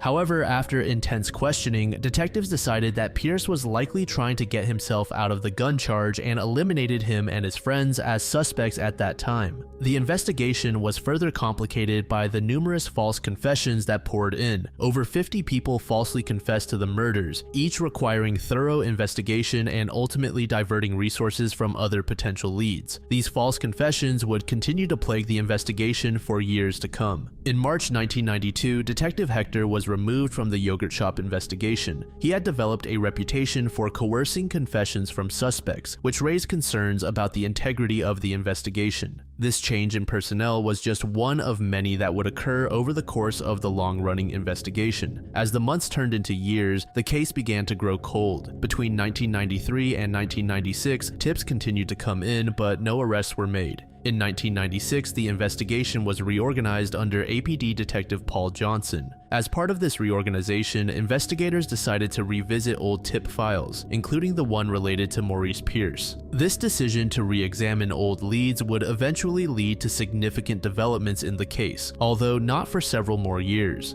Throughout the initial investigation, the FBI's profile of the killers played a significant role. According to their analysis, the perpetrators were likely white and in their late teens to mid-20s. The FBI suggested that one had a dominant personality and had led one or more reluctant participants. This leader was believed to be familiar with the area around the yogurt shop, emotionally immature, an underachiever with a criminal record, and prone to anger easily. While this profile seemed to align with some aspects of Pierce and his friends, it did not immediately lead investigators to focus on them as primary suspects. On October 6, 1999, the Austin Police Department announced the arrest of 4 suspects in connection with the murders. The suspects included Pierce, Michael Scott, Robert Springsteen, and Forrest Wellborn. All 4 had been teenagers at the time of the murders in 1991. The new investigators decided to re-question the men. During intense interrogations, 2 of them, Robert and Michael, confessed to the yogurt shop murders and implicated Pierce and Wellborn in the process. These confessions became the primary basis for the arrest of all 4 men in October 1999. However, the case against the 4 men was controversial from the start. There was no new physical evidence tying any of the 4 men to the crime. The arrests were based primarily on the two confessions. Michael Scott's confession came first. He was questioned over 4 days, during which he told investigators that he and the others only intended a simple robbery. According to him, they had cased the yogurt shop earlier that day and then returned after dark armed with 2 guns. Scott's confession was followed by that of Robert. Both men provided detailed accounts of the crime, but their stories would later become a point of significant controversy. It's important to note that both men later recanted their confessions, claiming they were coerced by police during lengthy and intense interrogations. Robert later explained, "I was berated and berated and berated by the police officers. Until they obtained what it was they wanted to hear, they were not going to allow me to leave, and basically, they broke me down." The interrogation tactics used by police came under scrutiny. A photo later emerged showing a police officer holding a gun to Michael Scott's head during his interrogation, raising serious questions about the methods used to obtain the confessions. Despite the controversial nature of the confessions, the arrest initially seemed to bring a sense of closure to the case. However, this would prove to be short-lived. While all 4 men were initially charged, the cases against 2 of them quickly fell apart. Charges against Forrest Wellborn were dropped in 2000 after 2 grand juries declined to indict him due to lack of evidence. Maurice Pierce spent 3 years in jail before he was freed in 2003. Prosecutors admitted there was not enough evidence to convict him. Notably, ballistics tests later showed that the .22 caliber gun Pierce had been arrested with in 1991 was, quote, probably not used in the murders, contradicting the initial suspicions that had made him a person of interest. This left Robert Springsteen and Michael Scott as the remaining suspects. Despite the lack of physical evidence connecting them to the crime, prosecutors moved forward with their cases based primarily on their confessions. In 2001, nearly 10 years after the murders, Robert Springsteen was tried, convicted, and sentenced to death. The following year, in 2002, Michael Scott was convicted and sentenced to life in prison. However, these convictions would not stand. In a significant turn of events, the Texas Court of Criminal Appeals overturned Robert's conviction in 2006 and Scott's in 2007. The court found that there had been violations in how their alleged confessions were used at trial by prosecutors. Specifically, the appeals court ruled that the men should have been given the chance to cross-examine each other during their trials, as excerpts from each other's confessions had been used against them. The overturning of the convictions was a major setback for the prosecution and reopened the question of who was responsible for the murders. It also raised serious questions about the reliability of the confessions and the tactics used by police to obtain them. In the years following the overturned convictions, new DNA technology would cast further doubt on the involvement of Robert and Michael. In 2008, advanced DNA testing was conducted on evidence from the crime scene. The results revealed male DNA that did not match any of the 4 men who had been arrested. In light of this new evidence, Robert and Michael were released on bond on June 24, 2009, more than 9 years after their arrests. The Travis County District Attorney's Office announced that they were not prepared to go to trial, given the DNA results that failed to connect the suspects to the crime scene. In October 2009, all charges against the 2 were formally dismissed.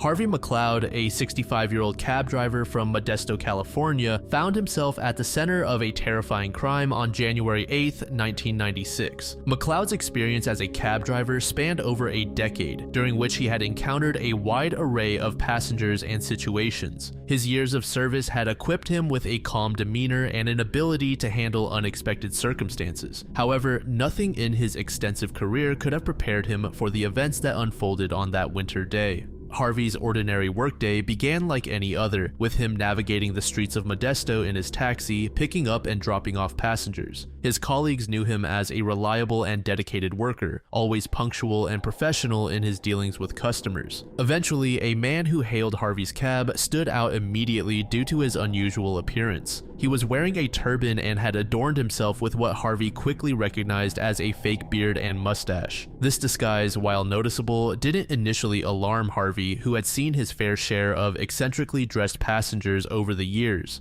As the man entered the cab, he spoke in a coarse whisper, adding another layer of peculiarity to his demeanor. The passenger's first interaction with Harvey seemed relatively normal for a taxi ride. He informed the driver that he only had about half of the required fare, but assured Harvey that he could obtain the rest of the money at his brother's house, which he claimed was on their route. This type of request, while not ideal, was not uncommon in Harvey's line of work, and he agreed to the arrangement. However, the situation took a drastic and terrifying turn as they drove. The passenger revealed his true intentions, transforming what had started as a routine fare into a nightmare scenario. In a shocking move, the man produced a black metal box equipped with a numeric keypad. With swift and deliberate actions, he chained this device to Harvey's body. The gravity of the situation became immediately apparent to Harvey as he felt the cold metal against his skin and heard the click of the chain securing the box to him. The assailant didn't stop there. He took a wire lead and wrapped it around Harvey's neck, clipping it shut. The passenger then made a disturbing claim. The device he had attached to Harvey was an explosive bomb. To drive home the threat, the man appeared to activate the black box right in front of the terrified cab driver. The culprit, having established control over Harvey through the threat of the supposed bomb, began to reveal his true plan. Over the next 10 minutes, as they drove back towards Modesto, the assailant provided Harvey with detailed instructions for robbing a bank. Not only was he being held hostage with what he believed to be an explosive device, but he was now being coerced into participating in a serious crime. As part of the robber's elaborate scheme, Harvey was instructed to take another box into the bank, which the gunman claimed contained a second bomb. This additional threat was designed to ensure compliance not just from Harvey, but from the bank staff as well. The level of planning and the multi-layered nature of the threat demonstrated that Harvey was dealing with a sophisticated and determined criminal. Upon arriving at the bank, Harvey found himself in the unthinkable position of having to carry out the robber's instructions. With the perceived threat of explosives on his person and in the box he carried, he entered the bank. Inside, he approached the bank's manager, Denise Hutchinson, and handed her a letter containing demands. The contents of this letter provided specific instructions on how the bank staff should respond to avoid detonation of the supposed bombs. After Hutchinson and another bank employee complied with the demands, filling a briefcase with the exact amount of money specified in the letter, Harvey left the bank. At this point, he was still under the impression that he was carrying live explosives and that his every move was being monitored by the gunman. It was after leaving the bank that Harvey's true character shone through.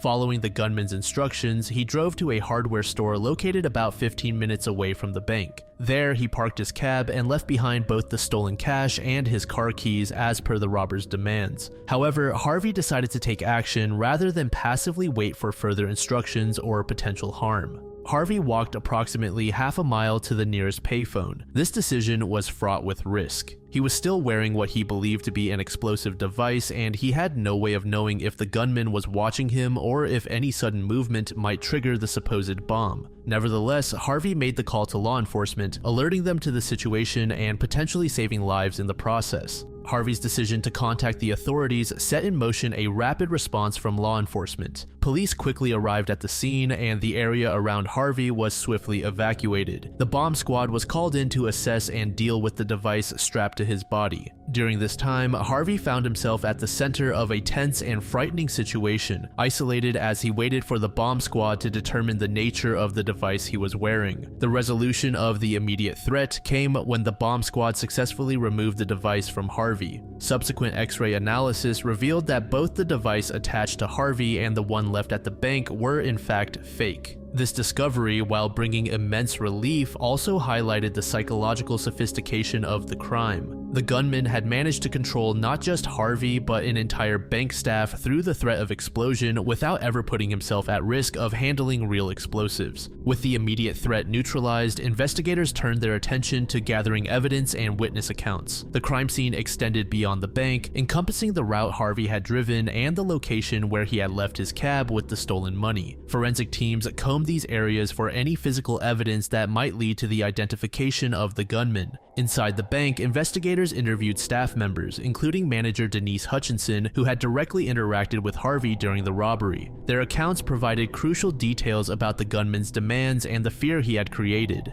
Bank security footage was carefully reviewed, though it revealed little about the gunman himself as he had not entered the premises. Perhaps the most significant breakthrough in the early stages of the investigation came from two witnesses who reported seeing an unusually dressed man outside the bank at the time of the robbery. Their description of the suspect was fairly detailed: a man approximately 6 feet tall, weighing about 160 pounds, with short-cropped silver or salt and pepper hair. This description closely matched the appearance of the man Harvey had picked up in his cab, providing corroboration for Harvey's account and giving investigators a clearer picture of the suspect they were seeking. However, the witness accounts had limitations. Despite noticing the suspect's unusual appearance, they were unable to provide a license plate number or any information about a getaway vehicle. This lack of crucial identifying information would prove to be a significant obstacle in the investigation. Investigators also focused on Harvey's cab, which had been left at the hardware store as per the gunman's instructions. Forensic teams thoroughly examined the vehicle for fingerprints, DNA evidence, or any other clues the perpetrator might have left behind.